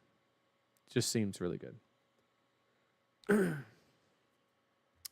CNC, you mad dog. Okay. Oh, I got something for you. Let's see. I'm trying to play the game and... Oh no, I forgot to switch the screen, chat. You guys... I was so like into must be the podcast version of the game. Oh chat. Oh chat. Audio only Tower Sharp, bro. Put that in a fucking audiobook. Available to you for $9.99 on Audible. You can hear Nathan hit blues on his rabbles.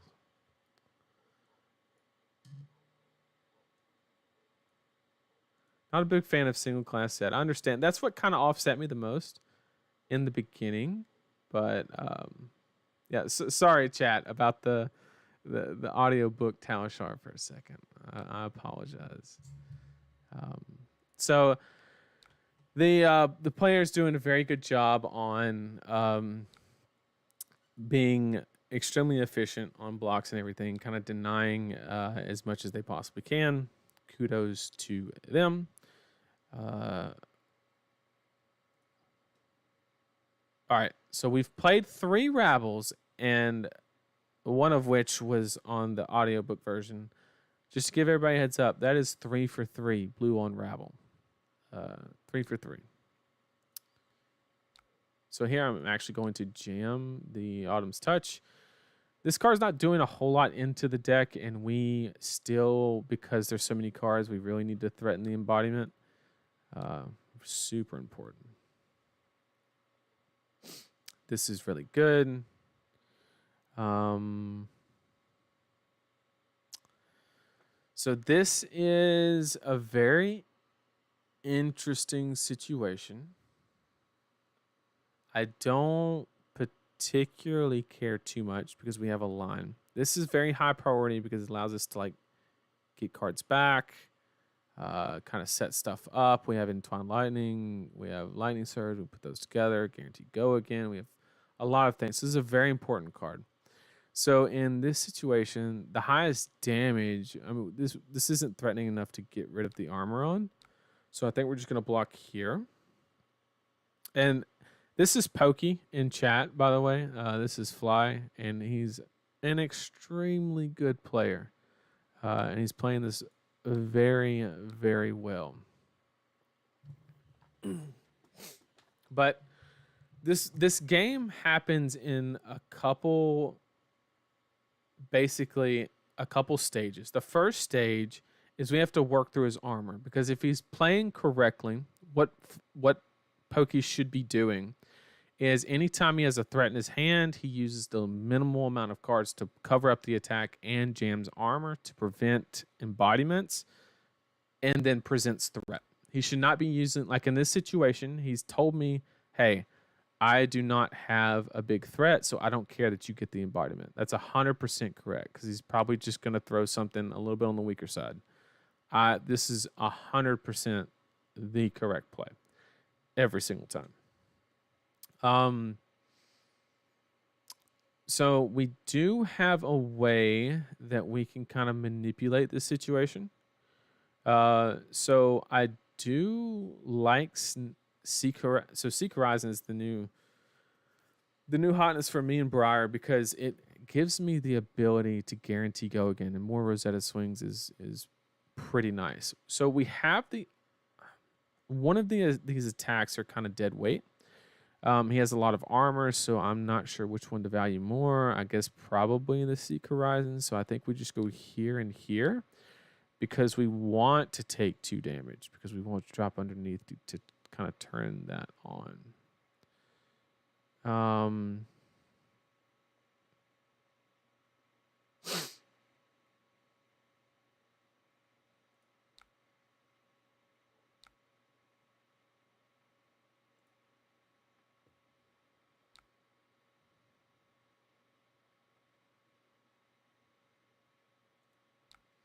What I'm going to do,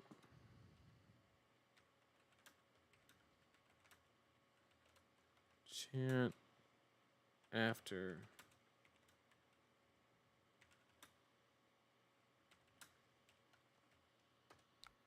So what I meant by this, I'm gonna make the rune chant after. Normally I would nimblism into the scar, but because the way that Taushar works is it'll deal the rune chant and then do the check on scar, so it would not have go again because we would be at even life.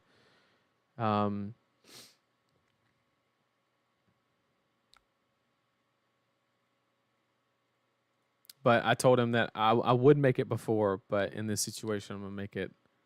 I'm gonna make it after because I don't want to go in and manipulate action points and stuff like that.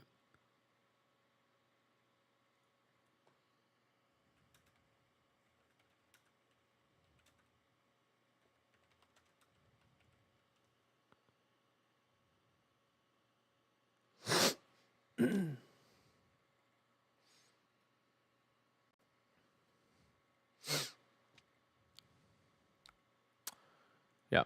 So it's just a Taushar interaction. Normally, because I'm the turn player, I could choose for the scar to go further on the stack, so it would resolve first, then the rune chant. So if it even the life total, it would be up to me to determine that. So we're gonna arsenal a snatch. He's gonna arsenal his D react or whatever he has, and then we are going to go about our day. This is an interesting hand to say the least. We have a couple options here. I think the lowest hanging fruit would be to make the rune chant go into swarming to guarantee that go again. And then after that, we have a couple choices. The more than like, I do like the Lightning Surge and Arsenal over the Snatch, obviously, but we just drew a bunch of attacks. So giving the Snatch go again on the following turn, it should be very easy. And he has 2 floating, so I want to make that as painful as possible, and I'm just going to throw the CNC here and maintain the threat within the deck is the idea. So this will get 1 card and 1 piece of armor, more than likely, because he's not, unless this is a sigil. If he's a sigil, he'll just play it before this attack resolves, and that's good for him. But we're just trying to, yep, this is what we're just trying to get through the armor so that way we can go about our day. Okay, so there's checkpoint 1. And that's what we're saving most of our armor for, is the ability to just jam when we get this out. Because that is so important. So in this situation, it's actually very interesting.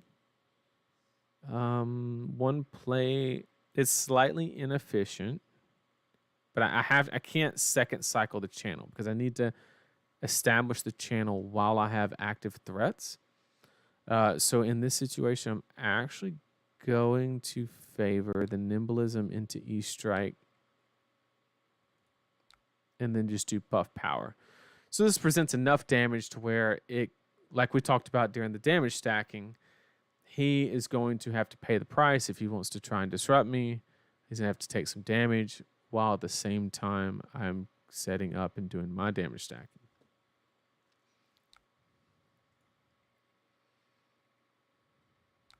That's pretty good though, but we currently still get an embodiment, which could be important. Okay. So here in this situation, this does suck, I will admit. We drew all our earth blues early and had to like block with them. But we have to do what we have to do. So we will block here and here to deny the pump. And then what we'll do is, the one thing I really dislike about this play is we tell him we have Channel Mail Heroic. That's something I'm not a fan of.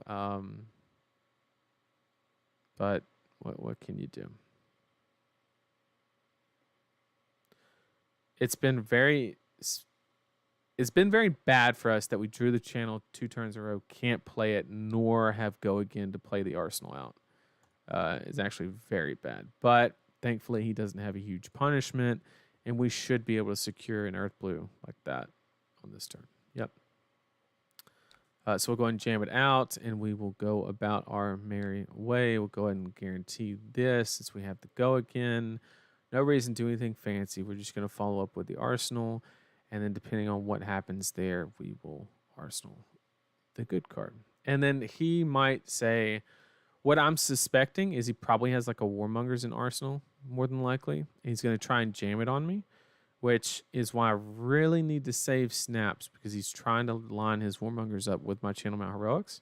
So I need to make sure, and that's the whole reason why we're running Seek Horizon, is anytime in that situation, it's a way out. It's a way that we can just get the value from those cards. Okay, so he doesn't have a Warmongers, but complain at Chicago that he couldn't draw channel. Now complains he draws too many. I tell you what, well, if I had the blue to go with it, Hunter, I tell you what. But you're right. The first 3 matches I won, I didn't get a single channel. I drew one during the 3 matches. I had to block with it. Sad day. Okay, so this indicates that this is kind of a bait. He wants me to snap here because he has a D-react. So I'm just going to pass here. Very good bait on his behalf.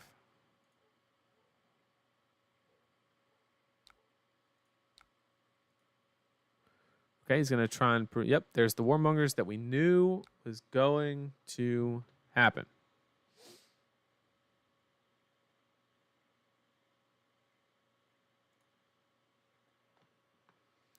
And that's the second one.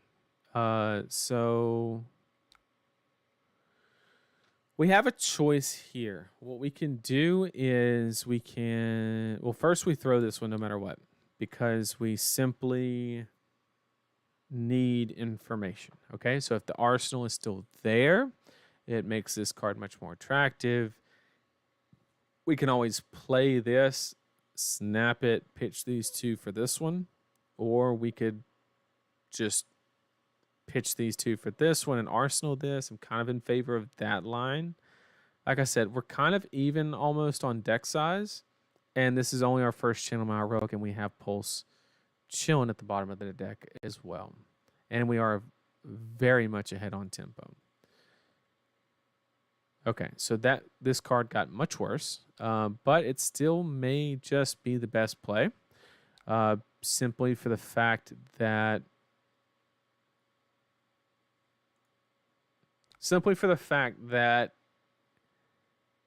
if he has a D-react in hand, we can kind of punish by getting more damage in. I just don't feel like we've been through enough like non-go again. I really like to save snaps for Exude. I am running 3 copies. I really like to save it to like lead. So we're going to just do that. Send 9. It's respectable. We got 12 value from our Channel Mount Heroic, which is usually good enough.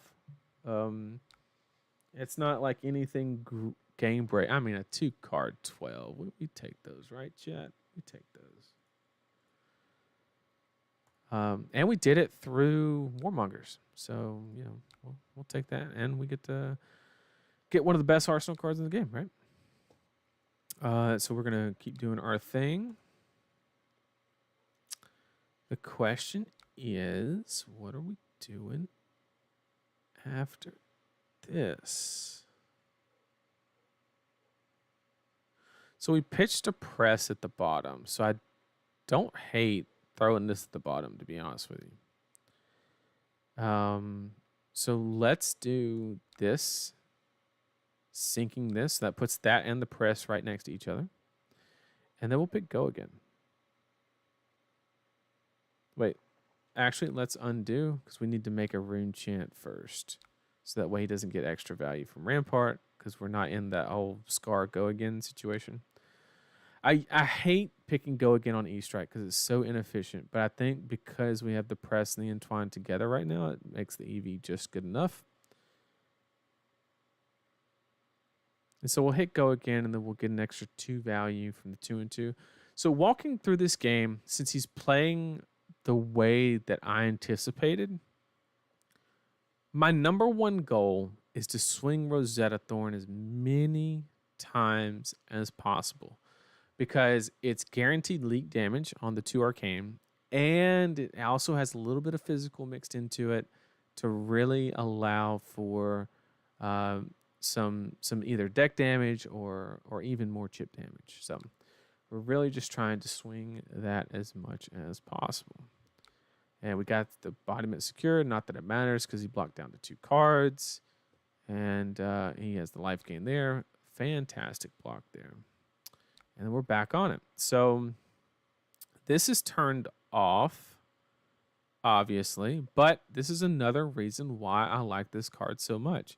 Is because it enables a play like this where I don't have to burn the high value arsenal. I just throw that, put that on top, guarantee attack for next turn, and have go again. Is it efficient? God, no. Using an entire card for go again is 90% of the time not what you want to be doing in Flesh and Blood. However, in a matchup like this, when your opponent is not trying to interact with you in any way, it's fucking fantastic. Like, I just got go again off of a clunky hand, and I secured the best arsenal that the deck has to offer, literally, and allowed me to swing Rosetta Thorn while maintaining another way. I'm keeping this in arsenal until I draw my Channel Mount Heroic, and I can just blast, right? This hand is ass, but that's okay. So in this situation, I like to do the...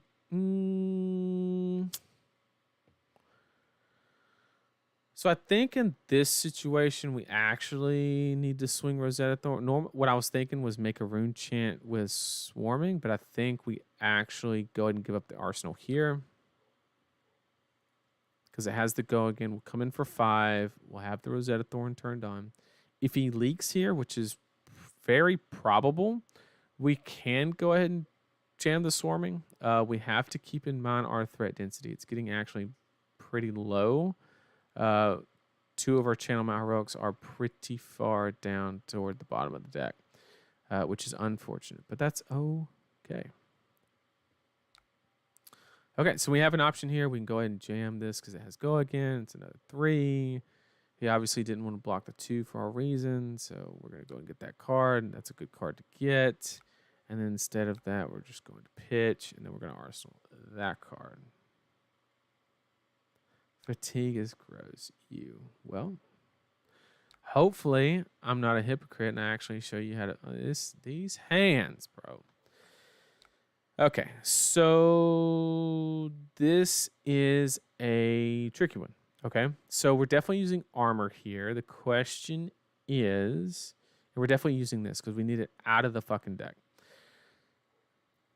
If I think I'm going to get an Earth Blue, sinking the Command and Conquer is the correct choice. He's not on Arsenal. So yeah, so we're going to do this.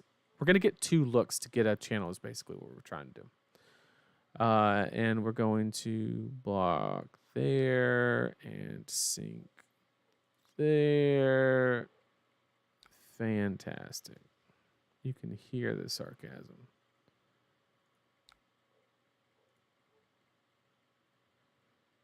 Chat.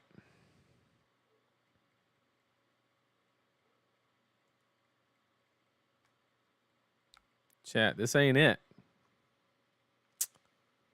This ain't it.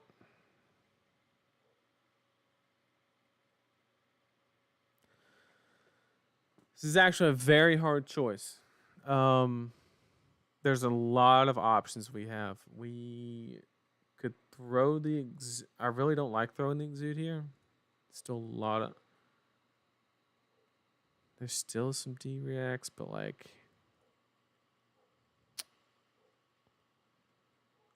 these hands are not doing it, chat. But I think the out is going to be... he only has 1 piece of armor left. So if we play the... how much lightning do we have left? We put 1 press down at the bottom next to the entwine. So that's 1, 2, 3. Any more? That one. So we only have 1 surge, but we're pretty... oh, we sunk that with E-Strike. So... I know this is crazy, chat, but we have to. That seems so bad. We're going to throw the Exude here because we either want to get one card in this last piece of armor or we want the embodiment because we are giving up a lot of tempo here. So we do need to be mindful of that. And he passed here, which is very alarming. So I'm actually going to snap here because he's still not allowed to play D-Reacts.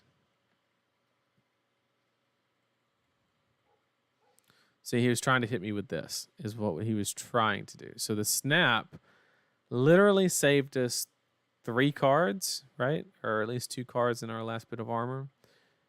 So we will take that trade because that's not something we wanted to face at this current moment in time. So, chat, we can't.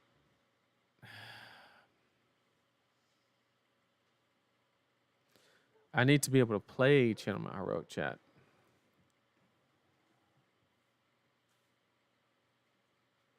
This is horrible.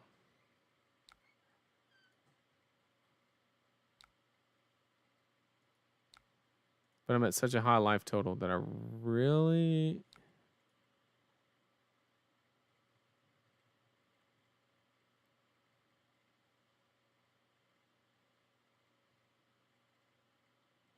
How many staunches does he have left?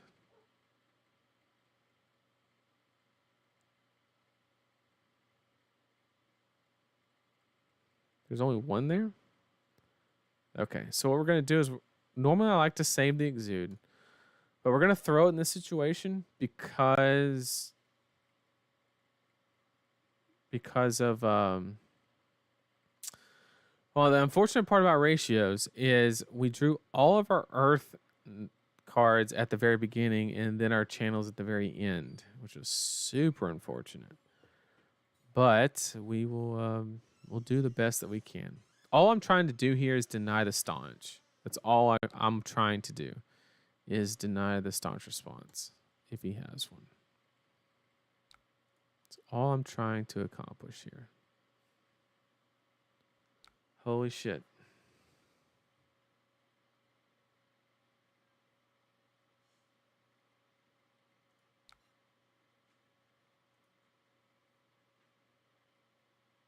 Wait, that's not right. I thought I hit grasp.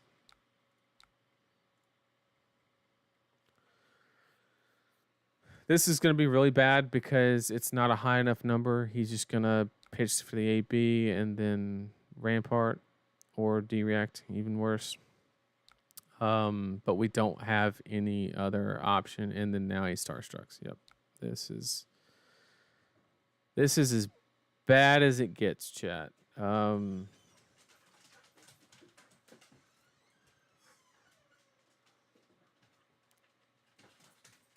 Like there's not even...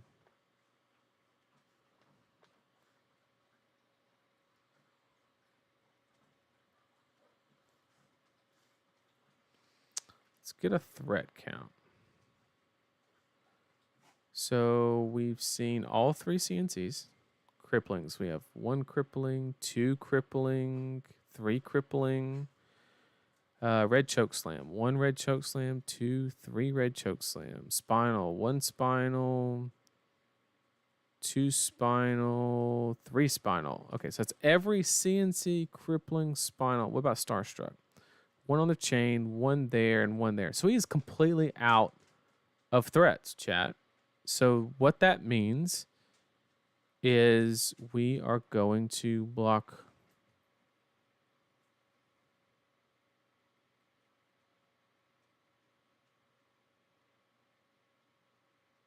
I know, chat, this is going to sound actually bonkers, but I think I'm going to block 1 card and pass. How many Scar for Scars? How many Scar for Scars do we have left? We have 1, 2, So we have a scar left in the deck. So we take 10, go to 14. We could drop under.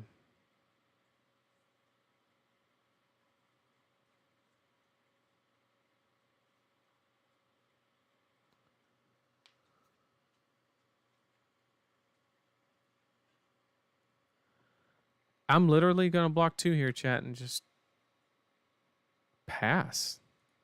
I'm going to take 8. He has, other than Terra Sunder, which he just pitched one. That's the only thing that I'm truly scared of. I guess because we have...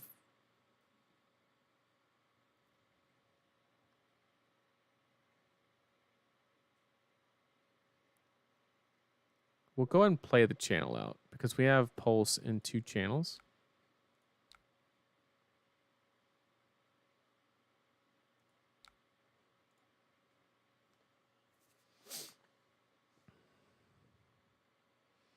And if he doesn't have Terra Sunder or Warmongers here, which even Warmongers doesn't save him, but he basically has to have Terra Sunder here. I don't give a shit about Warmongers.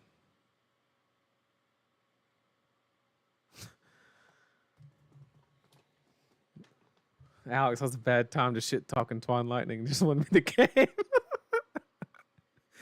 Sorry, boss. Card's goated. Card is goated. Yep. Make an attack play. Oh, there's Terra Sunder. That's scary. But I mean, even if he has like Terra Sunder, like he has to Terra Sunder and attack. But he probably just likely has a bunch of So I would say that we're slightly behind here because the way that the channel mounts, you know, kind of lined up, and we had to throw like, God, there were 4 turns where we passed with a card in hand. So this is like a worst case scenario situation. Yeah, sure. War.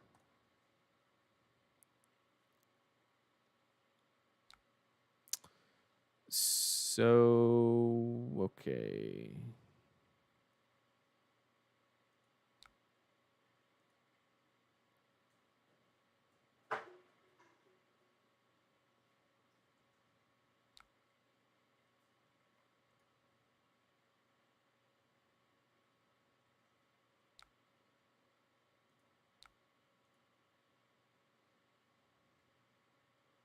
I should be fusing Pulse here, not... That's a good point, Al. The IP penalty away to this hand. Yeah, but like, what attack would that be in a normal Briar deck? It'd be like a flex or, you know, not that much inherent go again, right? I think this is just the bottom side of variance. Simple as that. Which is okay. That is okay.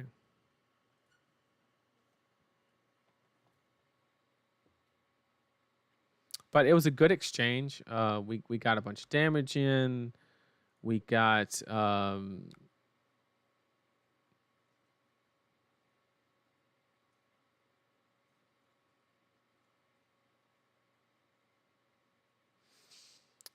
this is an interesting one.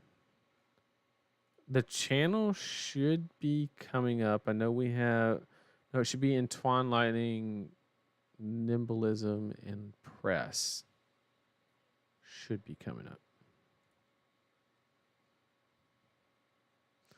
So what we have the ability to do is we have a lot of Earth cards left.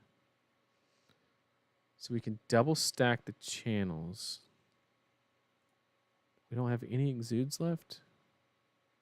We do have one, so we can double pitch there.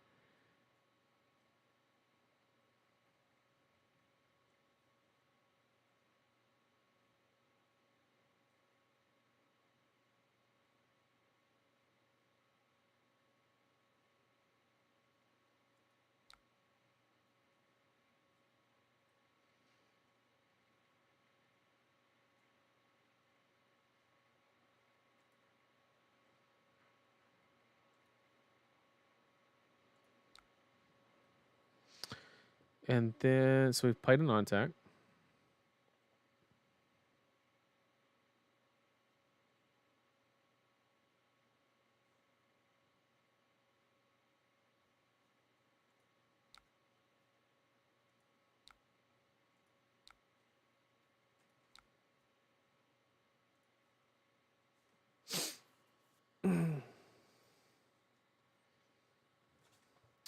This is my Terra Sunder insurance right here.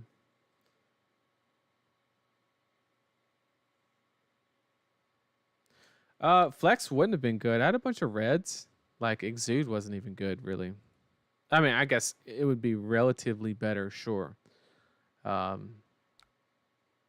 I could have simply pitched for Grasp and just did one less damage for situation.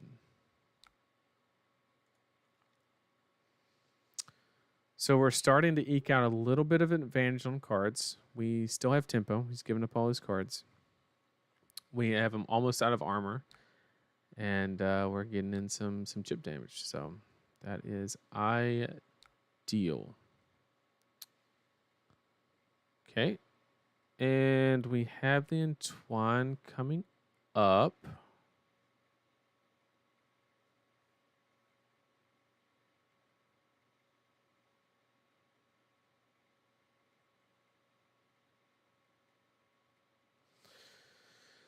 Okay, we have a couple options with this hand. We can kind of like bait out blocks here. We can go force into Nimblism and then play Entwine Lightning with Go again and like surprise. Or we could just Nimblism into Entwine Lightning, fuse for Go again, pitch, and then bank this. I think the surprise factor is probably the better option, if I'm being honest.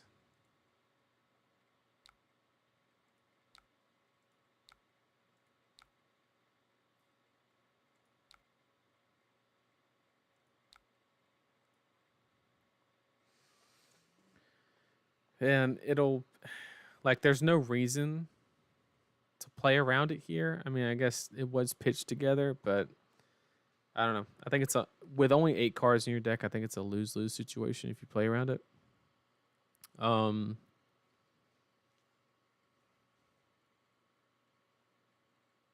But either way, if he plays around it, then we'll just pitch it for Rosetta Thorn. No. Count D reacts. Fate, that's 1, 2. That's all 3 fates. Sink below. We got 1, 2, 3. Well, we have staunches.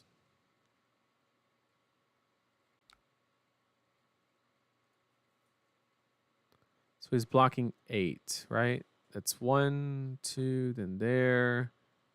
He gets to pay first with whatever card.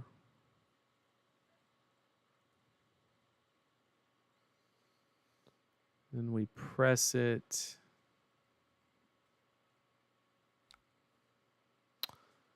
We'll take that exchange.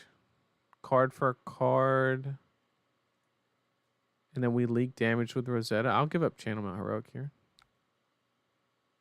For 3 damage on 10.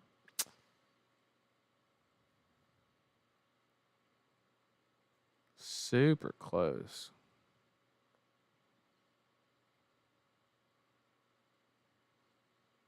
No, we haven't seen Heart of Findo, right?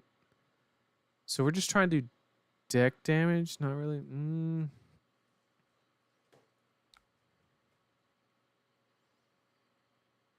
We have to hang on to it, because if we cycle it again, we won't have enough attacks to actually utilize. So we're going to have to, against my will, we're going to have to Arsenal it.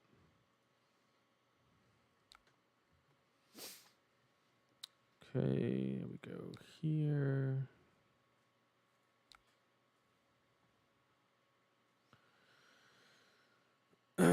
We don't have let's see, 1, 2. We do. Oh, that's all 3 lightning surges and both presses. So Entwine no longer has any effect. So I think in this situation, we will just pitch here and send 7.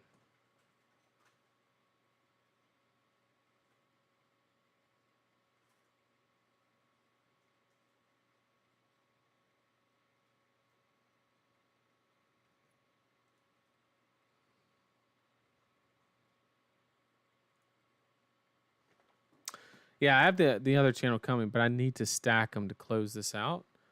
I mean, I think I got it anyway, but it's just very, very particular here. I mean, the hands were lining up like fucking doo-doo, but the big brain of this match was taking the 10 on Starstruck and passing because we read through every threat and realized he couldn't do shit. And he just warmongered. That's the clip. Take 10, get in that ass.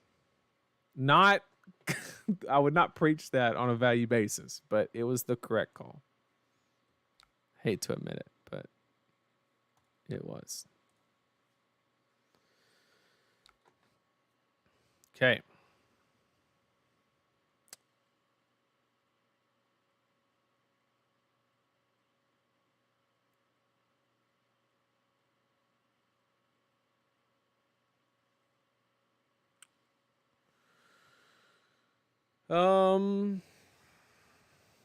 This is actually super interesting. I should know the last 3 cards.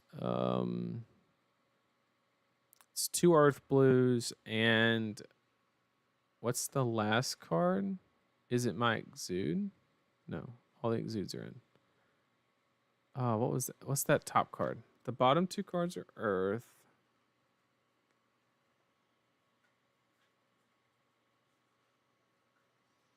I mean, I'm like 90% sure we just tome here, right? Like,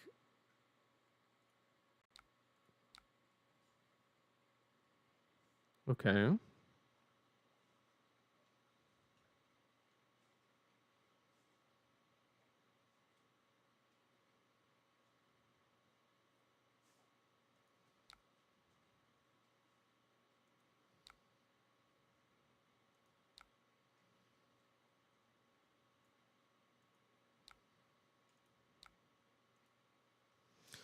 It's how we keep through 2 channel Mount Heroics and give a CNC go again, chat. Ed said I'm dead, bro. This is a CNC for 12 with go again, son. You don't know till you know. You don't know till you know. And then that card's Scar for Scar. So we'll draw. We could shape our hand, right? So we know that that Scar, we have double channel. So we need to find the most effective way to give the Scar go again and then play the Autumn's Touch is like the dream hand, right?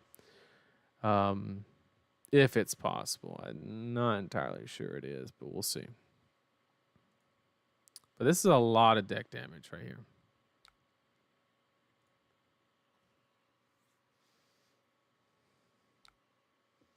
That CNC was dummy thick, chat. It was dummy thick. Okay.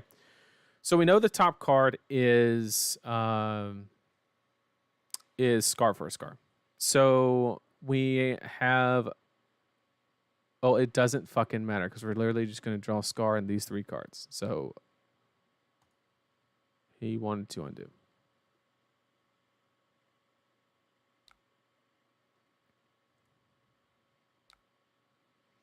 Okay, so we go. Yeah, that's the correct play because he's just gonna draw it.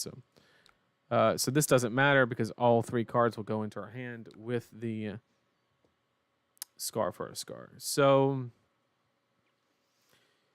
in this situation, we need to get 2 Earth cards into the pitch zone to be able to keep this channel. So what we need to do is play the Earthlore Surge.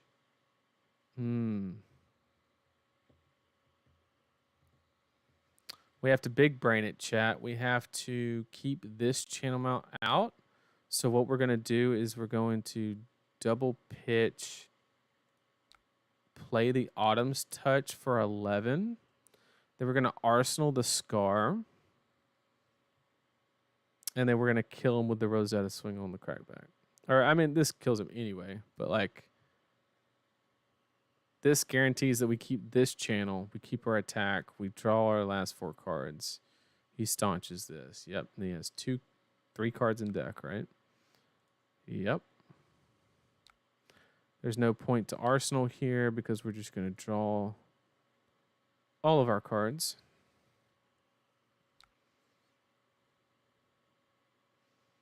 And there's no point. Okay, and then here we literally just go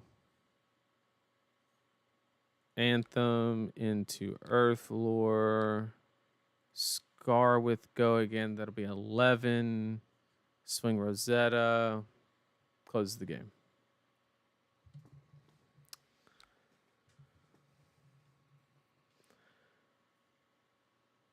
Don't you just Earthlore into Anthem? Yes, chat.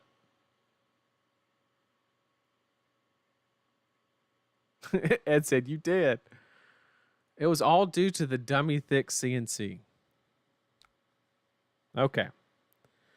So, chat, I'm not a hypocrite, right? We went over all of those things. And over the course of that game,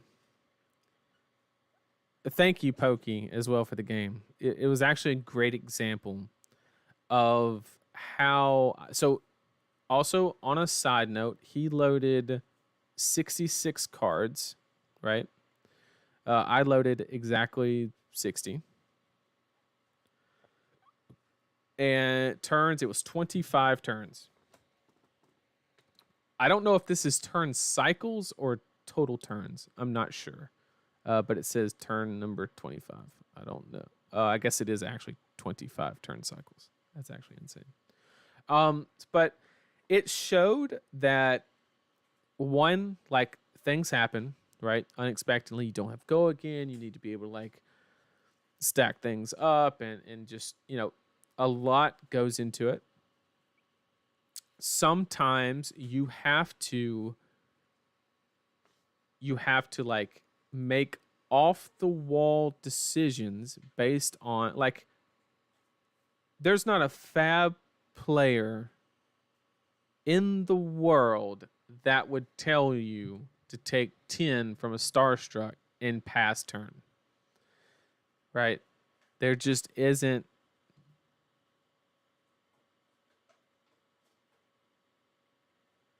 So, Alex, that's actually a super good point on the Carapace. Yes, there would be more value from Tunic, but because I side out all but one D-React, this is my hedge if they are playing aggro into me. Okay, so on that CMH turn, I had disabled Terra Sunder and the Warmongers. You played Warmongers. I think because I had Carapace Pokey, I'm assuming you would have Terra Sundered into the Hammer, which would not be good enough, which would definitely not be correct. But if you could have Terra Sundered something that you know was going to get through past the armor, then it would have been the correct play, 100%. But Alex, the Carapace is my hedge if I am wrong and run into an aggro Bravo. So I'm removing the amount of D-Reacts I have in my list and then running Carapace, which is less efficient, 100%. But you cannot assume that every single Bravo is going to do that, especially into Runeblade.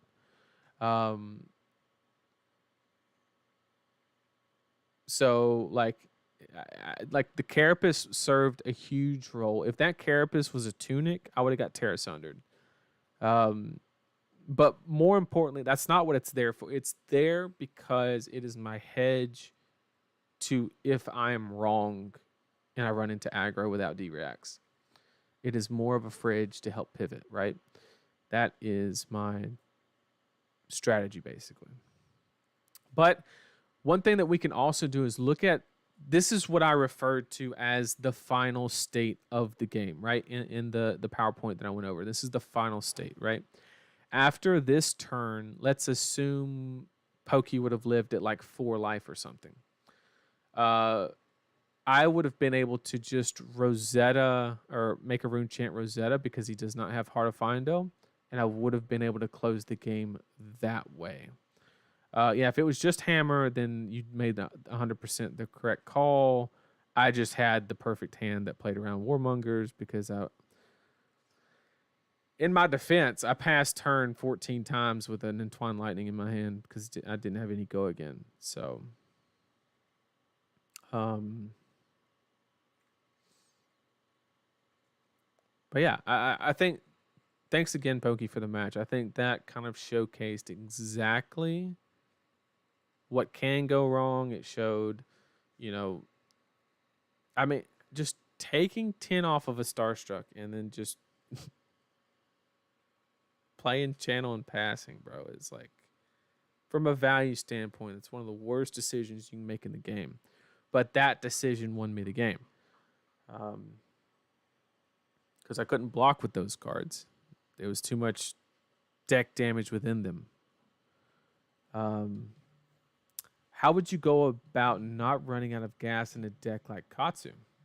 I'm often playing games where my opponent is playing mid-range and blocking with 2 to 3 cards every turn, and I burn all my power cards. Well, Kevin, I'm glad you asked because I actually have the perfect Katsu anti-fatigue strategy. Literally perfect. This one's for you. Let's go over it real quick. Chat, if anybody has any questions, let me know. I will be glad to answer them just like this. We'll go off course for a little bit. Let me find Katsu down here. Okay, this is an old list. I would not play this at Nats or anything. Bear with me. But it does have my anti-fatigue strategy built into the deck. And it doesn't need to be this robust to be able to work now that Oldham's gone. This is the extreme version because you have to play around Oldham. So, it involves these 2 cards, Time Snap Potion and Mugenchi Shortcut. Yep, that's it. So, I guess, Kevin, you watched the previous stream that went over it. But for anybody that is having problems with fatigue in Katsu, I'll go over it for you just in case anybody else kind of missed it. But one of the things that I kind of created on my, if you ever see a Time Snap Potion, it was probably because of the stream that I did. And what you can do is you play the Time Snap Potion or save your snaps, and then you play Mugenchi, and then you just snap it straight into a Lord of Wind, or you pop your Time Snap Potion before, and you shortcut the combo, and you play Lord of Wind. You just make sure you have a Lord of Wind in your hand and a Mugenchi. That's it. Because nothing is contingent upon anything hitting at all, right? This says if it hits, you get to go search for Lord of Wind, but we're assuming you already have it in your hand because you're beating fatigue, right?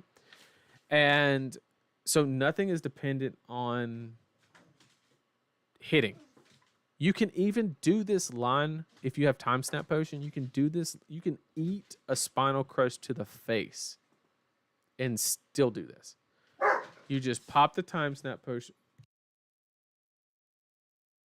You just pop the Time Snap Potion, and you play Mugenchi, play Lord of Wind, dump all of your blues into Lord of Wind, and you put all those power cards back in. You do that twice in the game, you win.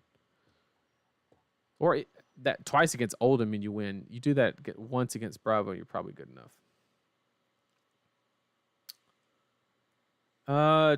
What's the other questions? What are you going to do when Briar LLs?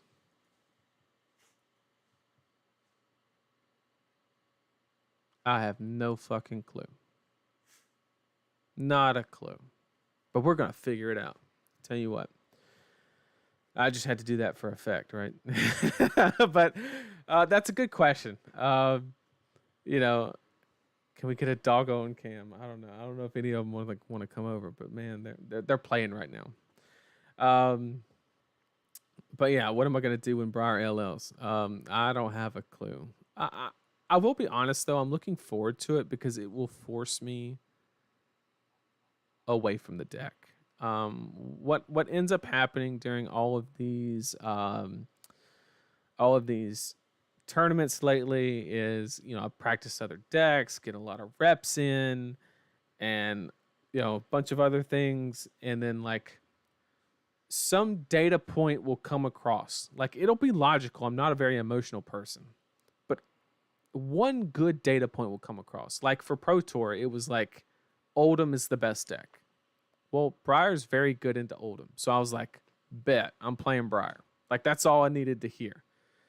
Like, so what's happened is like I'll make a decision like, oh, I'm playing Lexi or something. And then like what's gonna happen this time is like Fatigue Bravo is gonna win Battle Hard in Atlanta or something, and then I'm gonna be like, oh well, Briar's good in the Bravo. Let's fucking register it,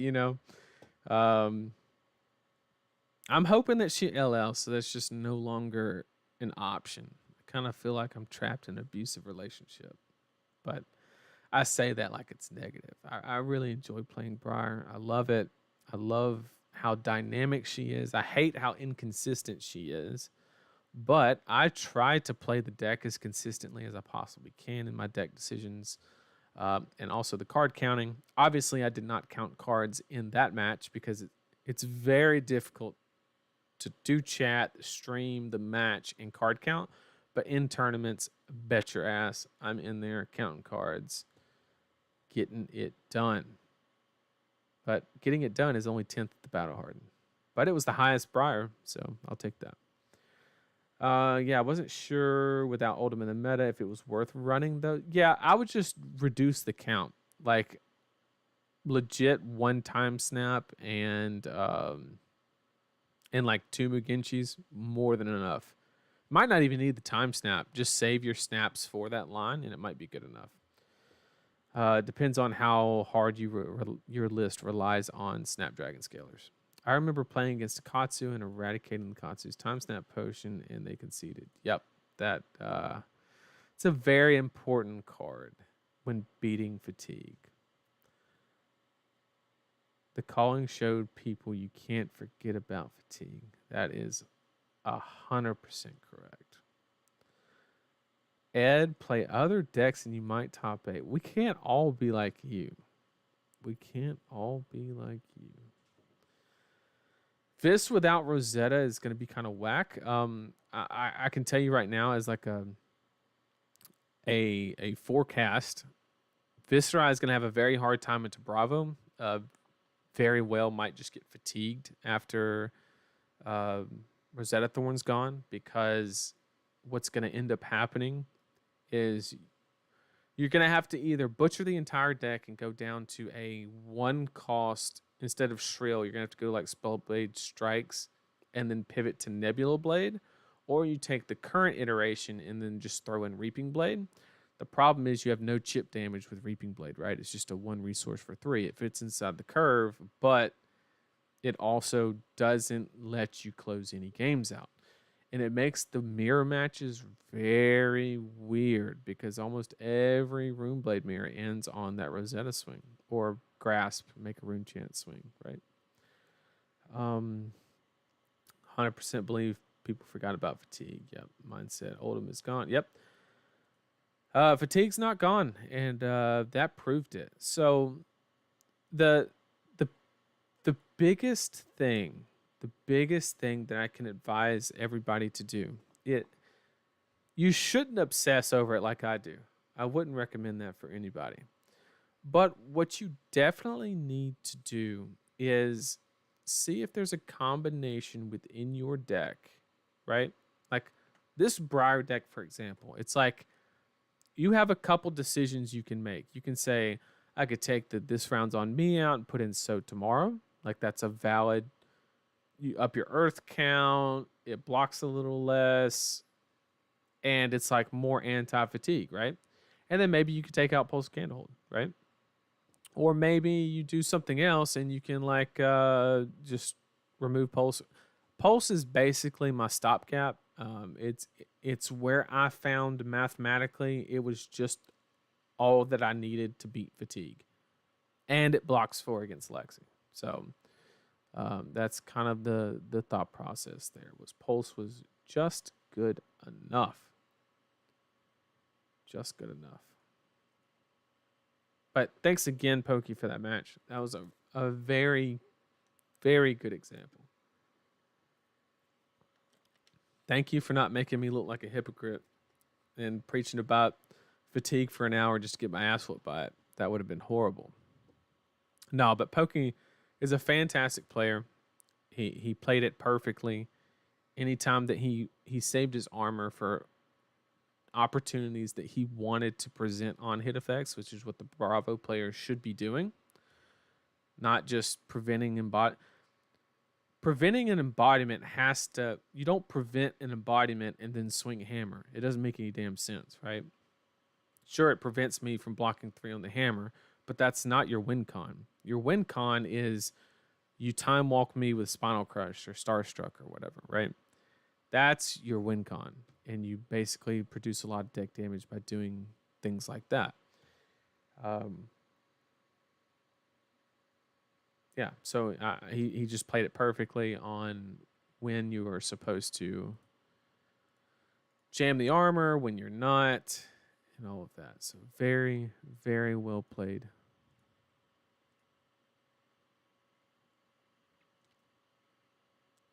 It's doing that spinny thing again. That means it's not working.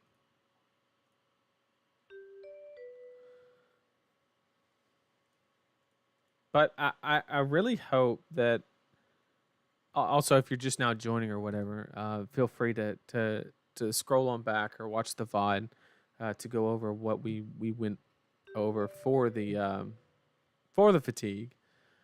And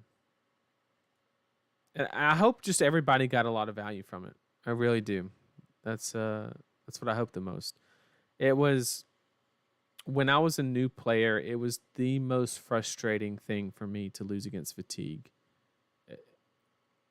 I would rather get high rolled and lose in 2 turns than lose to fatigue because at least it didn't hurt as long. But okay, so we got an Icelander. Let's play against some Icelander. Why not? Why the hell not? So here we're going to go. Take out 1, which is going to be a Scar for a Scar. We are rarely under them. It's very rare that happens.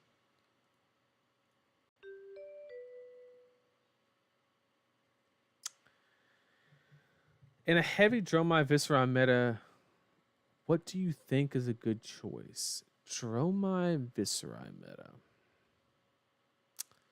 It's actually very interesting. Did they say I go first or did they go first? Because, dear God.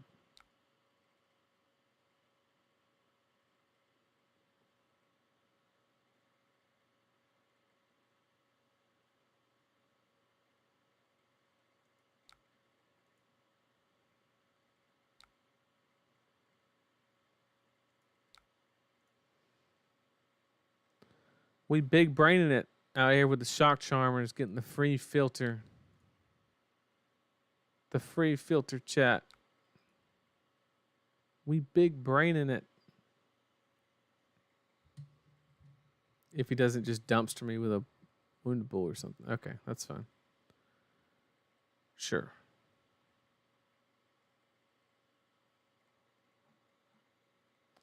Yeah, shocks for Icelander. The thought process there is we get to negate the first red Ice Vein. That's the main idea.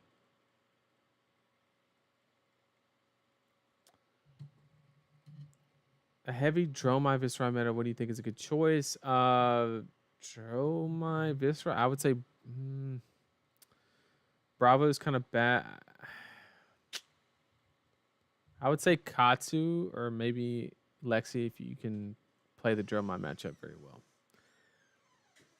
As Dromai, how do you play against Bravo and Icelander? Icelander, there are so many intricacies involved with that match. And then, is it on me? Oh, sorry. It was frozen.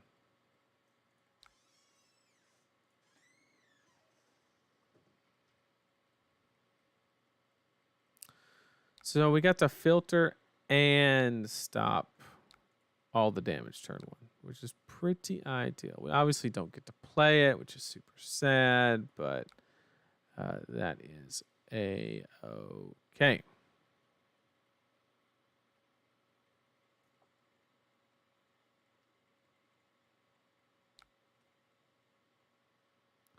No, Bravo's not bad. Bravo's not bad at all. Is Bravo going to win US Nats? I do not think he will. You planning on being at Dallas? And if so, will you sign my Briar? I would love to. When is Dallas? You tell me that, I'll tell you. We have the old Blizzard. Well, joke's on you, don't have go again.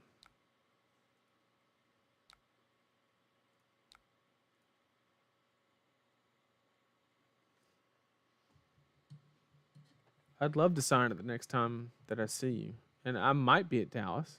I'll definitely entertain it depending on when it is. I think Dallas is after Nats, right?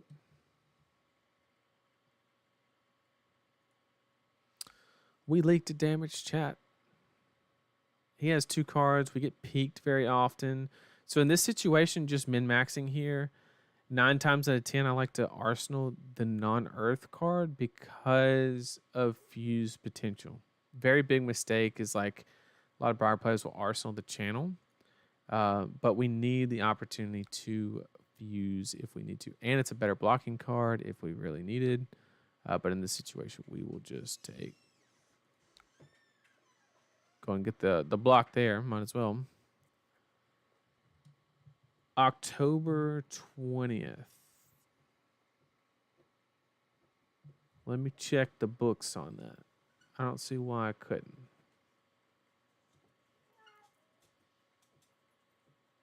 Okay, let's just pass there. Pretty good hand otherwise.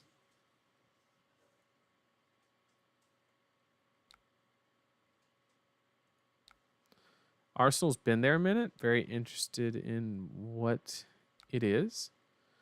We're super susceptible to a lot here like this. But that's okay.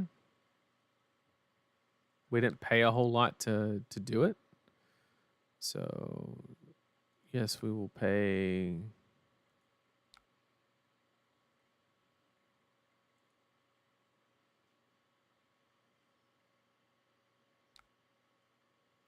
Then we're just going to play the Arsenal pitching this. A lot better if we have 2 blues there, but this is okay. It forces 2 cards, or he gives me the draw or some armor. Either one, I'm fine with it. And we get this on board for the big turn next turn, hopefully.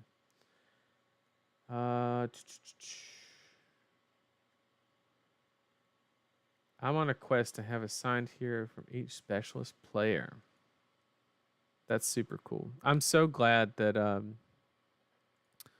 that LSS is so in tune with the community to like give the hero specialists the spoilers and stuff like that. Like me being able to spoil Anthem of Spring was it was just amazing. No other way to put it. Thought if you made an embodiment on hit, the swarming can go again. He blizzarded it, so Blizzard did. It was frozen, so no go in there. So pretty good turn cycle for him. He edged me down, but I got the attack. So as long as we draw some attacks, pretty good. I think we just probably gonna utilize Snapdragons here?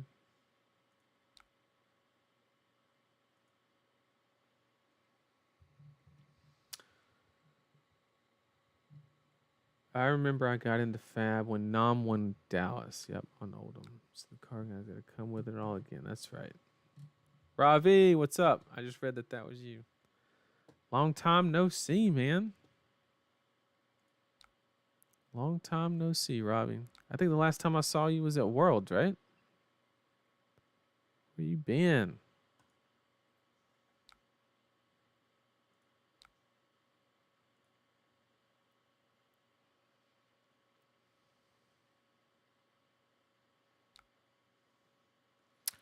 In this situation right here, I'm going to activate Shock Charmers, get an extra damage in because he hasn't made a move on Arsenal. And I don't want to waste the damage. So we'll deal 8. It's another like benefit of running the Shock Charmers. Okay.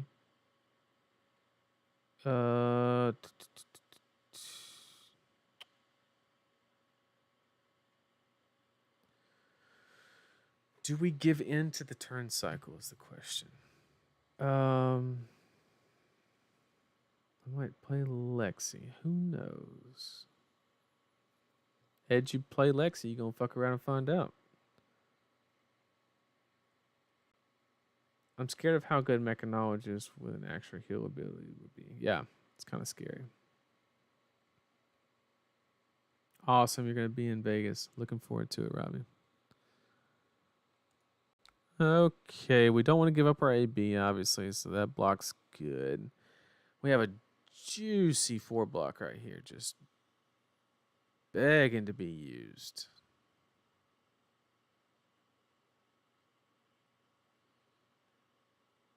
And we don't really have a whole lot else going on.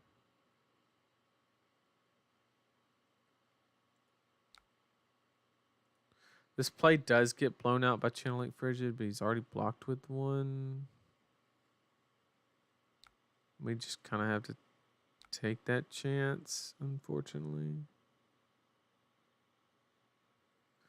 So him passing is pretty huge. The option, we could go 5 go again, but then we're susceptible here to the 4. Or we could just jam 7 and get in while the getting's good. And I kind of like that idea, to be honest with you. Jam 7 here, rep the blue. Play a little mind games back. Not a play I'm excited about, but a play that I just can't give him 4 value on a Frostbite. I just can't do it. Like to see those out of the deck. I would say we're slightly behind here, but this does not help.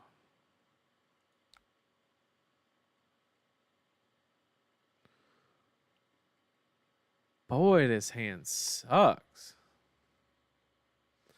He didn't play the Arsenal last time, so what are the chances he does it this time? What are with these hands, chat? What are with these hands? We probably lost off that hand. Oh, I didn't take enough damage. Shit. Well, hopefully he like blasts me right now. Hit me with the waning moon, please. I made a mistake, chat.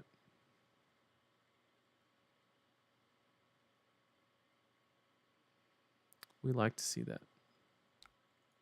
Yeah, we lost this game, chat. What are these? What's actually happening? Sure.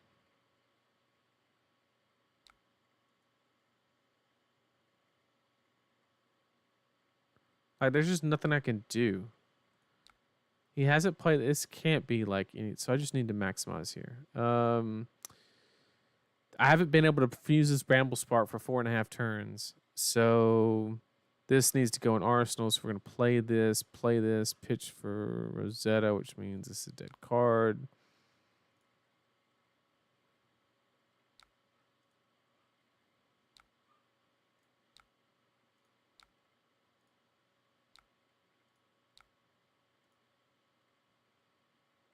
Hit a blue, because we haven't seen one in 3 years. And lose the game.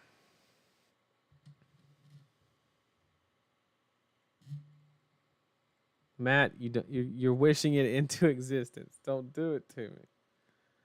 Don't do it to me. Please don't reveal it. It's got to be a blue. He had the 3rd channel lake, bro? For real? And I'm going to hit the blue, bro. Okay.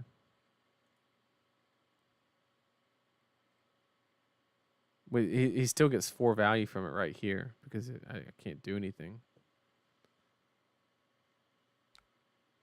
It's actually insane.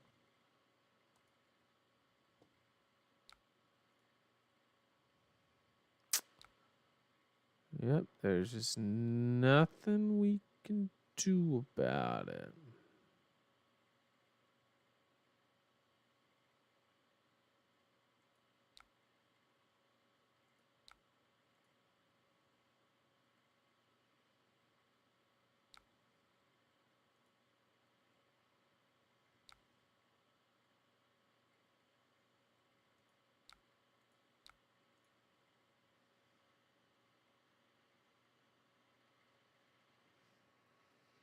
That's a fact. If I see a blue on top with rabble, at least I know I'm drawing it. Both of these games have reminded me why I do not want to play Briar for Nationals, because sometimes you just can't. Anytime there's hard ratios built into a deck, there's just not a lot you can do about it. Put an action card.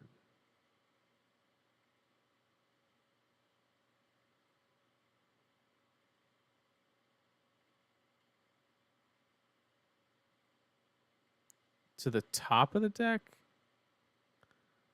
So there's no reason to press this because the snatch will go on top. We still get our arsenal. We can still AB. So there's actually no reason to press here.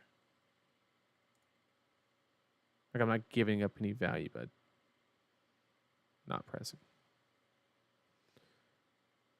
It's because we still get our arsenal. And we have AB.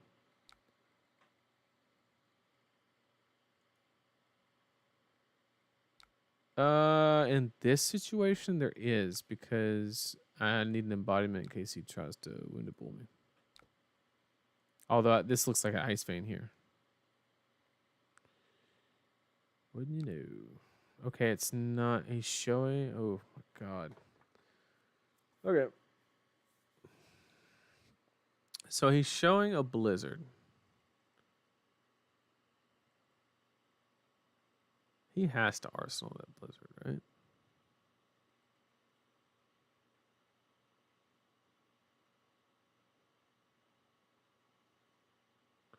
See, this is a bad spot because I could shut it down hard with the Shark Charmers, right?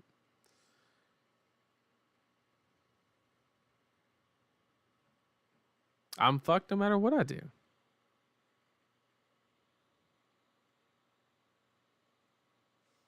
I literally have to eat this and discard Entwine. It's the only line.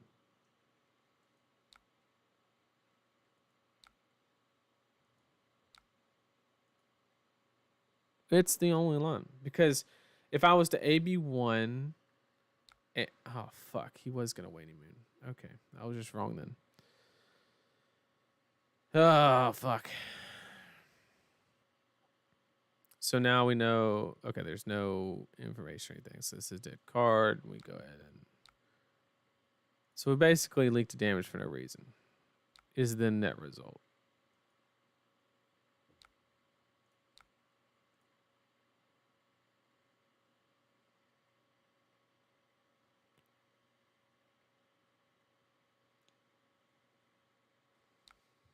Just beat all the Bravos there to fatigue, bro. Yep. What's up, Shane? Good to see you in chat. Good to see you in chat. I've been playing for a little over a year now, on and off, and I've never run into a mage yet. Bro. No wonder you love Flesh and Blood.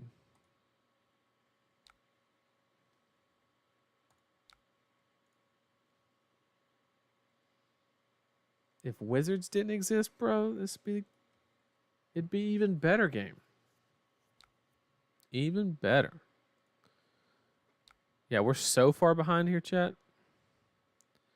We drew some doo-doo hands, and we have to just hope this isn't ice. We just have to high roll here. Like, there's no,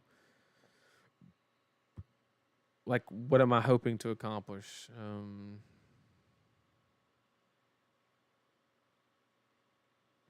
God, this is so risky, bro.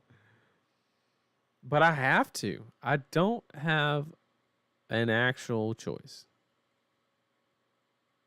No, I'm just dead no matter what. Because I'm going to play channel, E-Strike, but if he gives me a Frostbite, I can't do anything. I could Red Earthlore pitching this, then E-Strike, but then I can't do anything after that. Like, the all red hands in a row, just... Boop, boop, boop.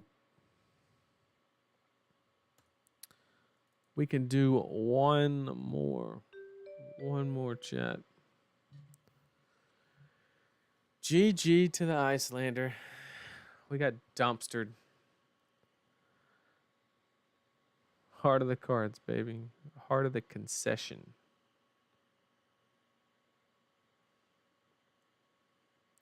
So my plans for Nationals is, if you have not seen it, there is a YouTube content creator. It's who I go to for all my motivation regarding like card games and stuff. His name is Day9 TV, or that's his channel. And he has a video titled Just Fucking Kill Them. And if you get the opportunity, go watch that. And it's some fantastic advice. It's actually hilarious. Just fucking kill him. Just fucking kill him. Easy as that.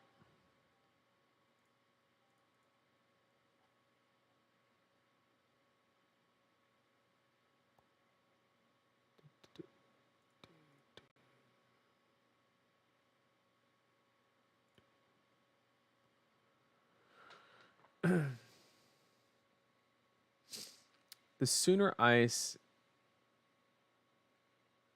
in its current iteration leaves the game, the better. Ice players are just like fatigue, everyone. Yeah.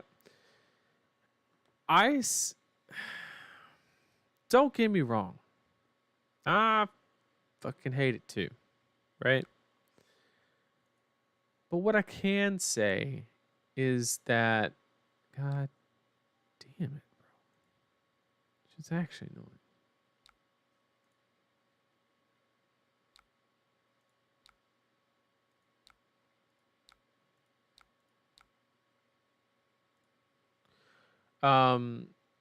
It's kind of necessary because, like, we're taking the 1 damage and keeping the power card.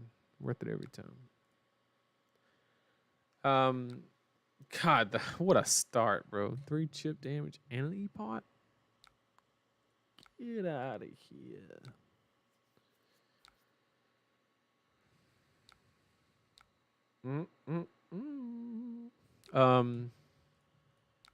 See what's on top. Ooh, let's go. Okay. So we have an attack on top, which means... So this is a very important, like, Briar moment here, right?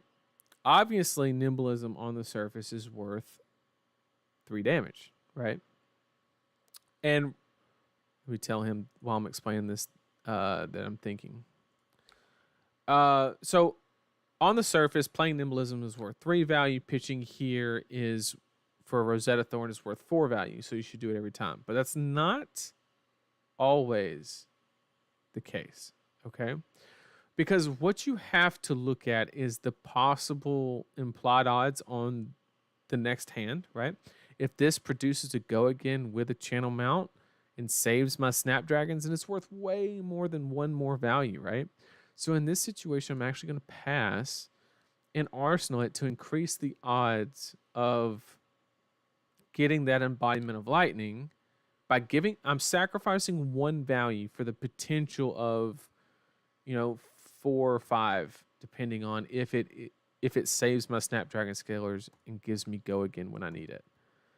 Like in this situation, in this situation we don't technically need it, but we're going to jam it anyway.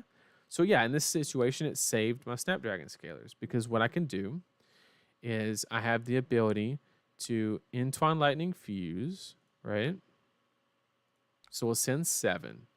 And then because we have the nimblism here, what we're going to do is we're going to nimblism into Earth Floor, into Lightning Surge, into Rosetta, right? Which would have not have been possible if we would have extracted what we thought was the higher value from the Rosetta swing, right? So it really is a balance game when you play Briar of giving you the chance in certain situations to really maximize on potential outcomes, because it's not super straightforward, right? It's not always get every single point of value. It's like Tome of Harvest is another big player as well, that plays a very significant role in situations like this. So yeah, the nimblism literally saved us Snapdragon scalars, right? And now we can like play around with other things.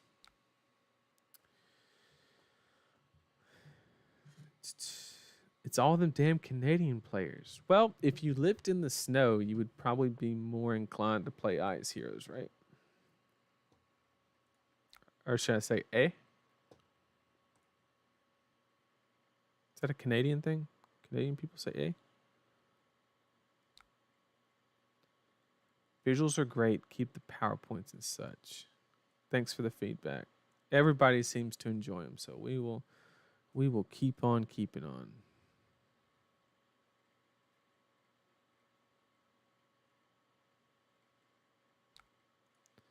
Ye old tone. I think Day 9 would really like 5. I agree. I think he would too. Oh my god, if you haven't seen his Yu-Gi-Oh video, oh, talk about perfection, bro. Just the highlight video. He summarizes the game of Yu-Gi-Oh perfectly. He basically said, like, imagine you gave a child like free reign that was from the age of like 6 to 9. You gave them like no bedtime, no rules, no nothing, just total anarchy. And then they went out and made a card game. It's fucking Yu-Gi-Oh.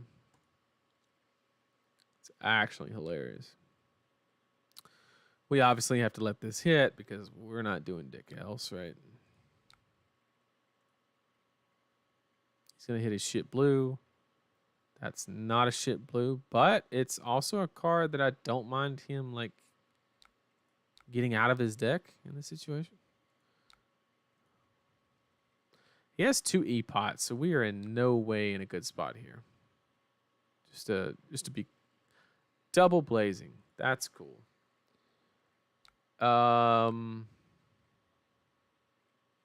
Wow. So if that's the case, we have to go here and break this because it's worth enough here.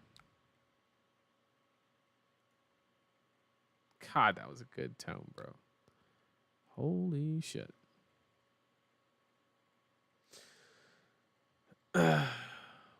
What was the point you were about to make about ice? Oh, yeah. Sorry.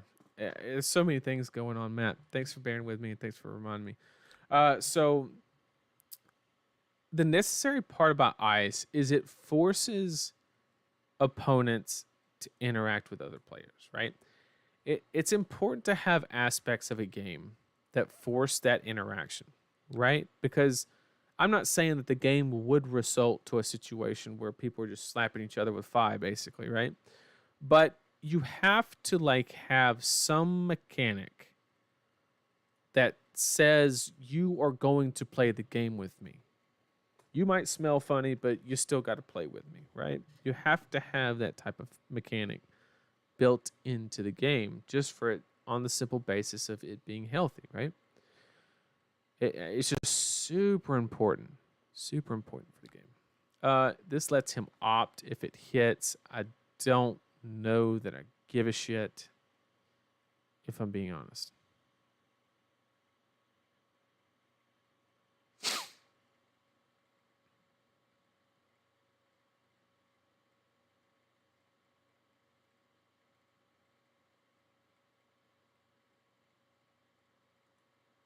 Sure.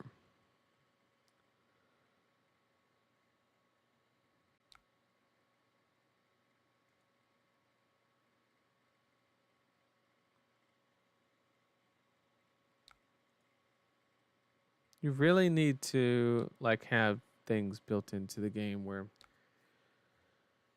they have the ability to interact. So in this situation, we probably lose when I pull the trigger here, but it's the only line that I have. I have to do E strike, draw a card.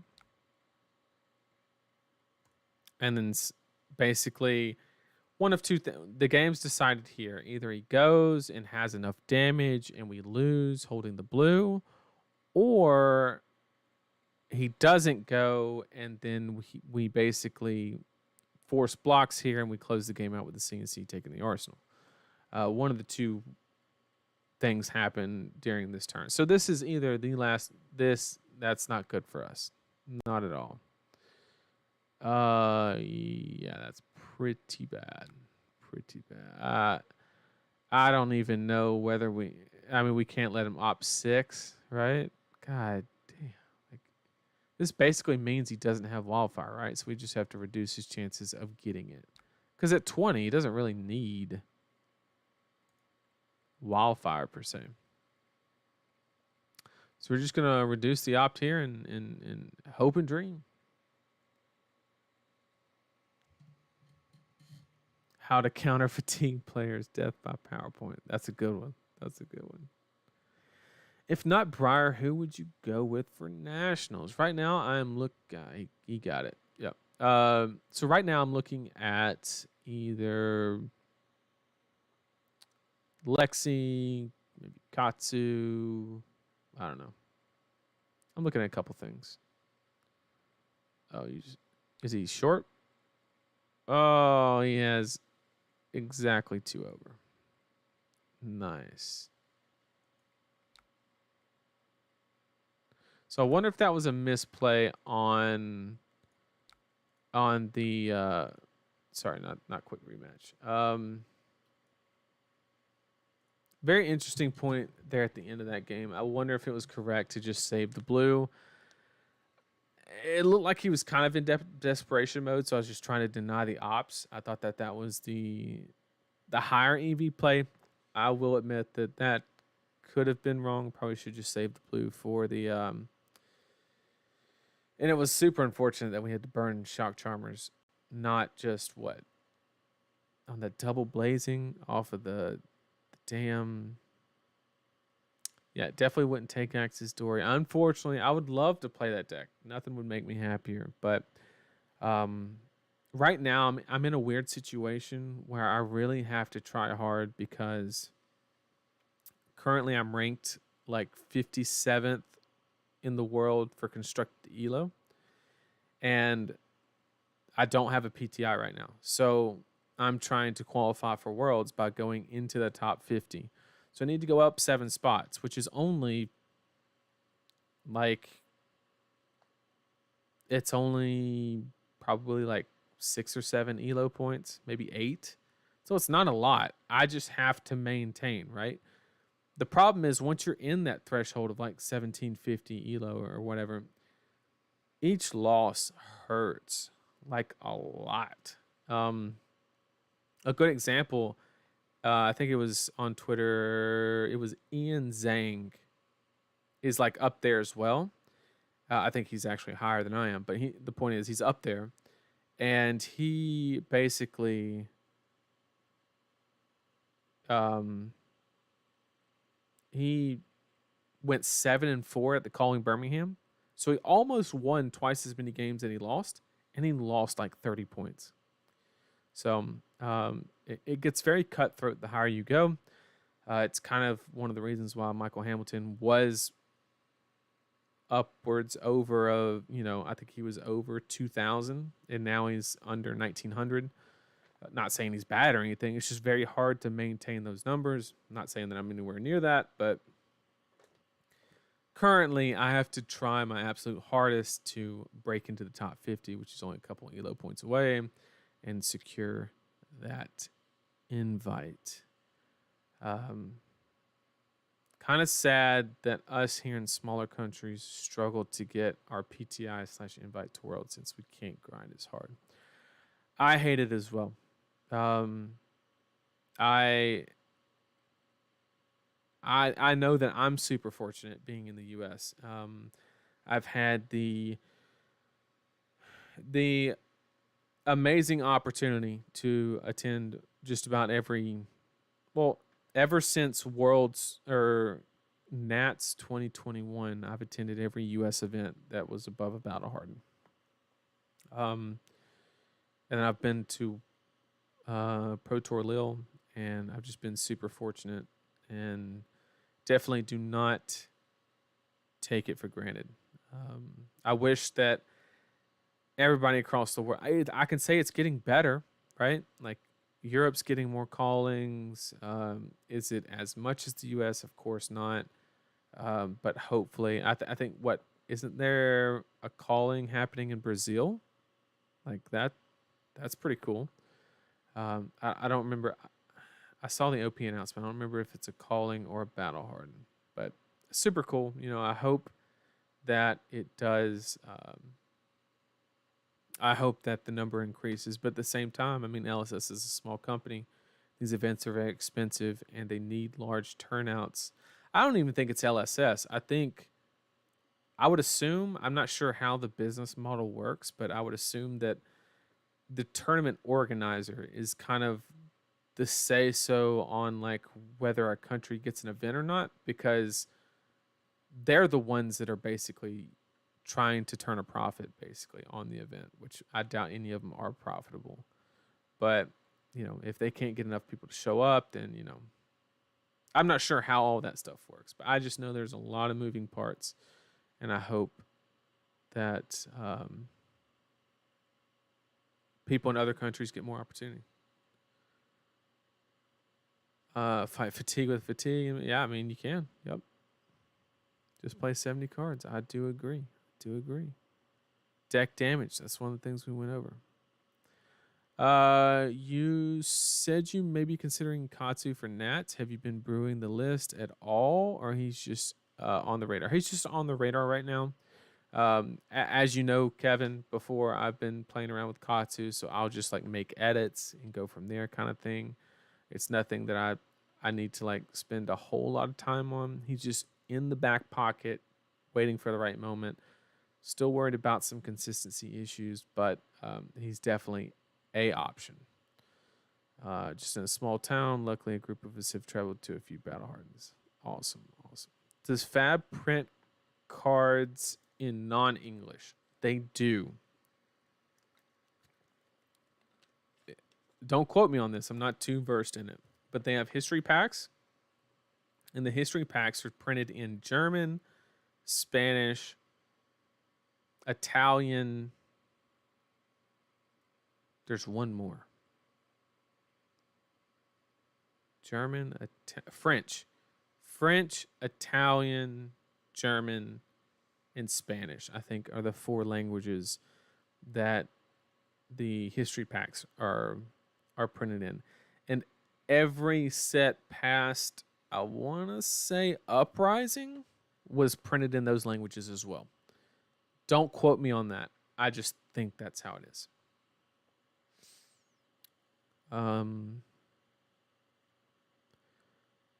Also, when you say the U.S., it's also just the Eastern U.S.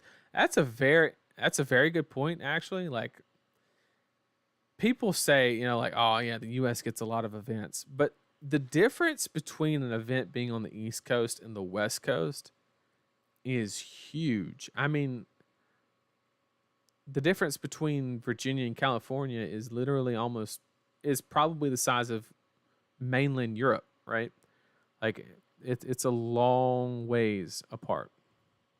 So I would say the people who get the most love is kind of like the Midwest, Ohio, Chicago, that kind of area has gotten a lot of battle hardens, a lot of events. And then of course the Southeast, we've gotten some stuff in Florida, Dallas, Jersey.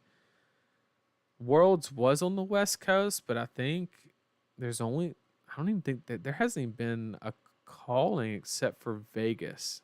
There was the team calling, or there's two callings in Vegas, the team one and then the Tales of Aria, the two pre-releases basically, um, were in Vegas, and then they had Worlds. I think was the only thing um, for the West Coast, so they could definitely use some more events as well.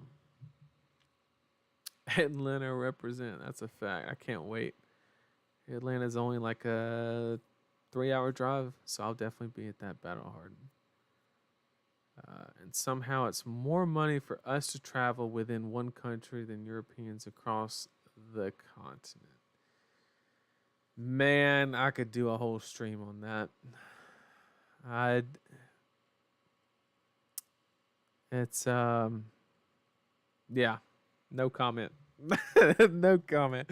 I don't like it one bit either. But the I say I don't like it, but there are some positives. I will say when if I'm not mistaken, the if I'm not mistaken, the European airliners are all like kind of like our postal system. They're basically just a branch of government, basically, or not a branch of government, but like they're a governmental entity, basically. And and yeah, so like you have like obviously anything involved in the government is super slow, inefficient, things like that. Um, Ours goes a little bit smoother, but we pay a lot more because capitalism is a thing, and yeah. But we're not gonna get into all that. Shane said, "Come to St. Louis." I'm looking into it. It's kind of like right on that line where it's too far, but I can't justify saying that I can't go to Dallas if I can't go to St. Louis. So we're just gonna look at the schedule. We're gonna go to as many as we possibly can. I really want to go to. I'll go to anything that's basically there or east is what I'll look at. I live in Norway, so planes. Yeah, where in Norway? I've been to Norway. I was in the U.S. Navy, and I went to Bergen, Norway. We pulled in there, and then I took a train to Oslo. We spent some time there. Um, I loved Norway. It was such a good time. Yeah, we pulled into Bergen and took a train to Voss, and then took another train to Oslo. Hung out there. Beautiful. It was beautiful. Oslo. Okay. Yep. Yep. I've been to Oslo. It's a great time. Great time. We basically came up there for your Navy's bicentennial, basically. Your 200-year anniversary, basically. We went up there and did like a little parade for you guys and stuff like that. It was pretty cool. It was pretty cool. Shane said, "I got a bed for you, man. I appreciate that. Thanks for the offer. You'll be the first one to know. Guaranteed. Guaranteed." That's awesome. I'm glad Norway's playing. I love that.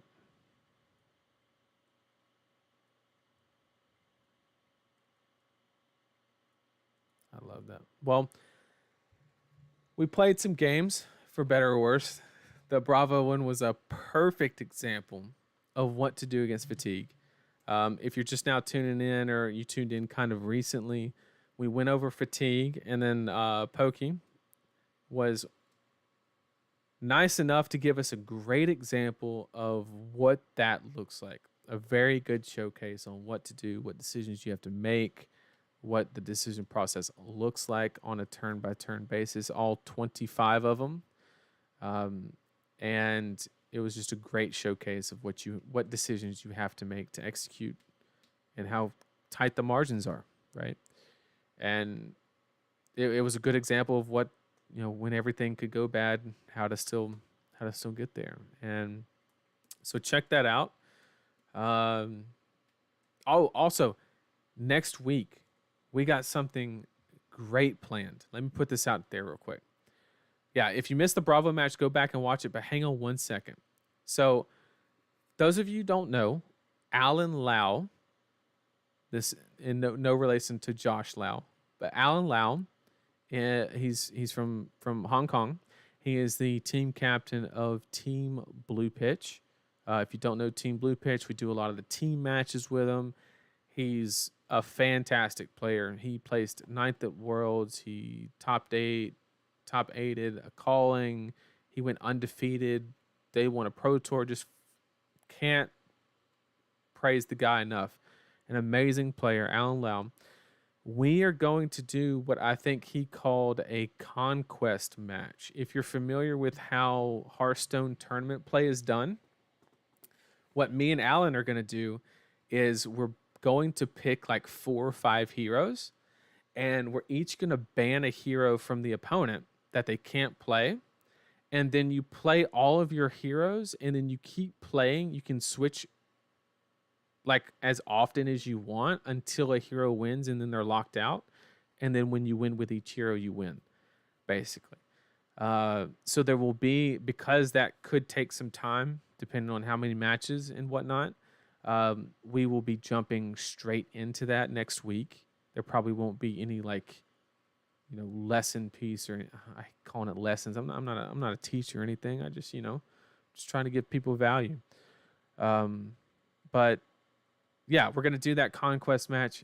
Super excited about it. I think it's gonna be a great thing to watch. Yeah, I'm gonna pick 4 or 5 heroes. We're gonna ban one of each other's heroes. I'm sure he's gonna ban Briar from me. He's a phenomenal dash player. I'll probably chop that off his playable heroes, and then we'll start duking it out. But that's a problem for me. I got to get 5 decks ready, so that's gonna be a problem in and of itself. But it's looking like it'll be a great stream. Please swing by and join us for that. Yeah, I've never seen anybody else do that, so it's something new. Super excited, and you'll get to see me stumble through lines of a bunch of heroes I don't normally play. So that'll be fun. But other than that, once again, I hope everybody here kind of got some type of value from the stream. That's the whole reason that I do these. If there's anything in them that you want more of or want less of. So Kevin, it's just going to be my next week's stream. The normal time, everything, just this time next week. I'll be doing that, and we're just going to do it live. So, yeah, if there's anything in the streams that you want more of, want less of, throw it in the comments, throw it in chat. Like, a lot of people said they love the PowerPoints. Just let me know, right? Tell me what you like, what you don't like, what you want to see more of, what you want to see less of. And I'm just doing this for you guys, and I enjoy it. I love Flesh and Blood. I get to play it and talk with you guys and answer questions. I thoroughly enjoy it, and I hope that I can do it for many more streams. But that's gonna call it for tonight. Really do appreciate everybody being here. I think for a while we broke like 120 or something like that. Really good. I think that was during the Bravo match. Kind of got tight there, so no wonder, but super excited about that. Thanks again, everybody, for being here. Sorry we couldn't have drawn a little bit better against the Icelander, but that happens. But take care, everybody, and I will see everyone next Wednesday. Take care.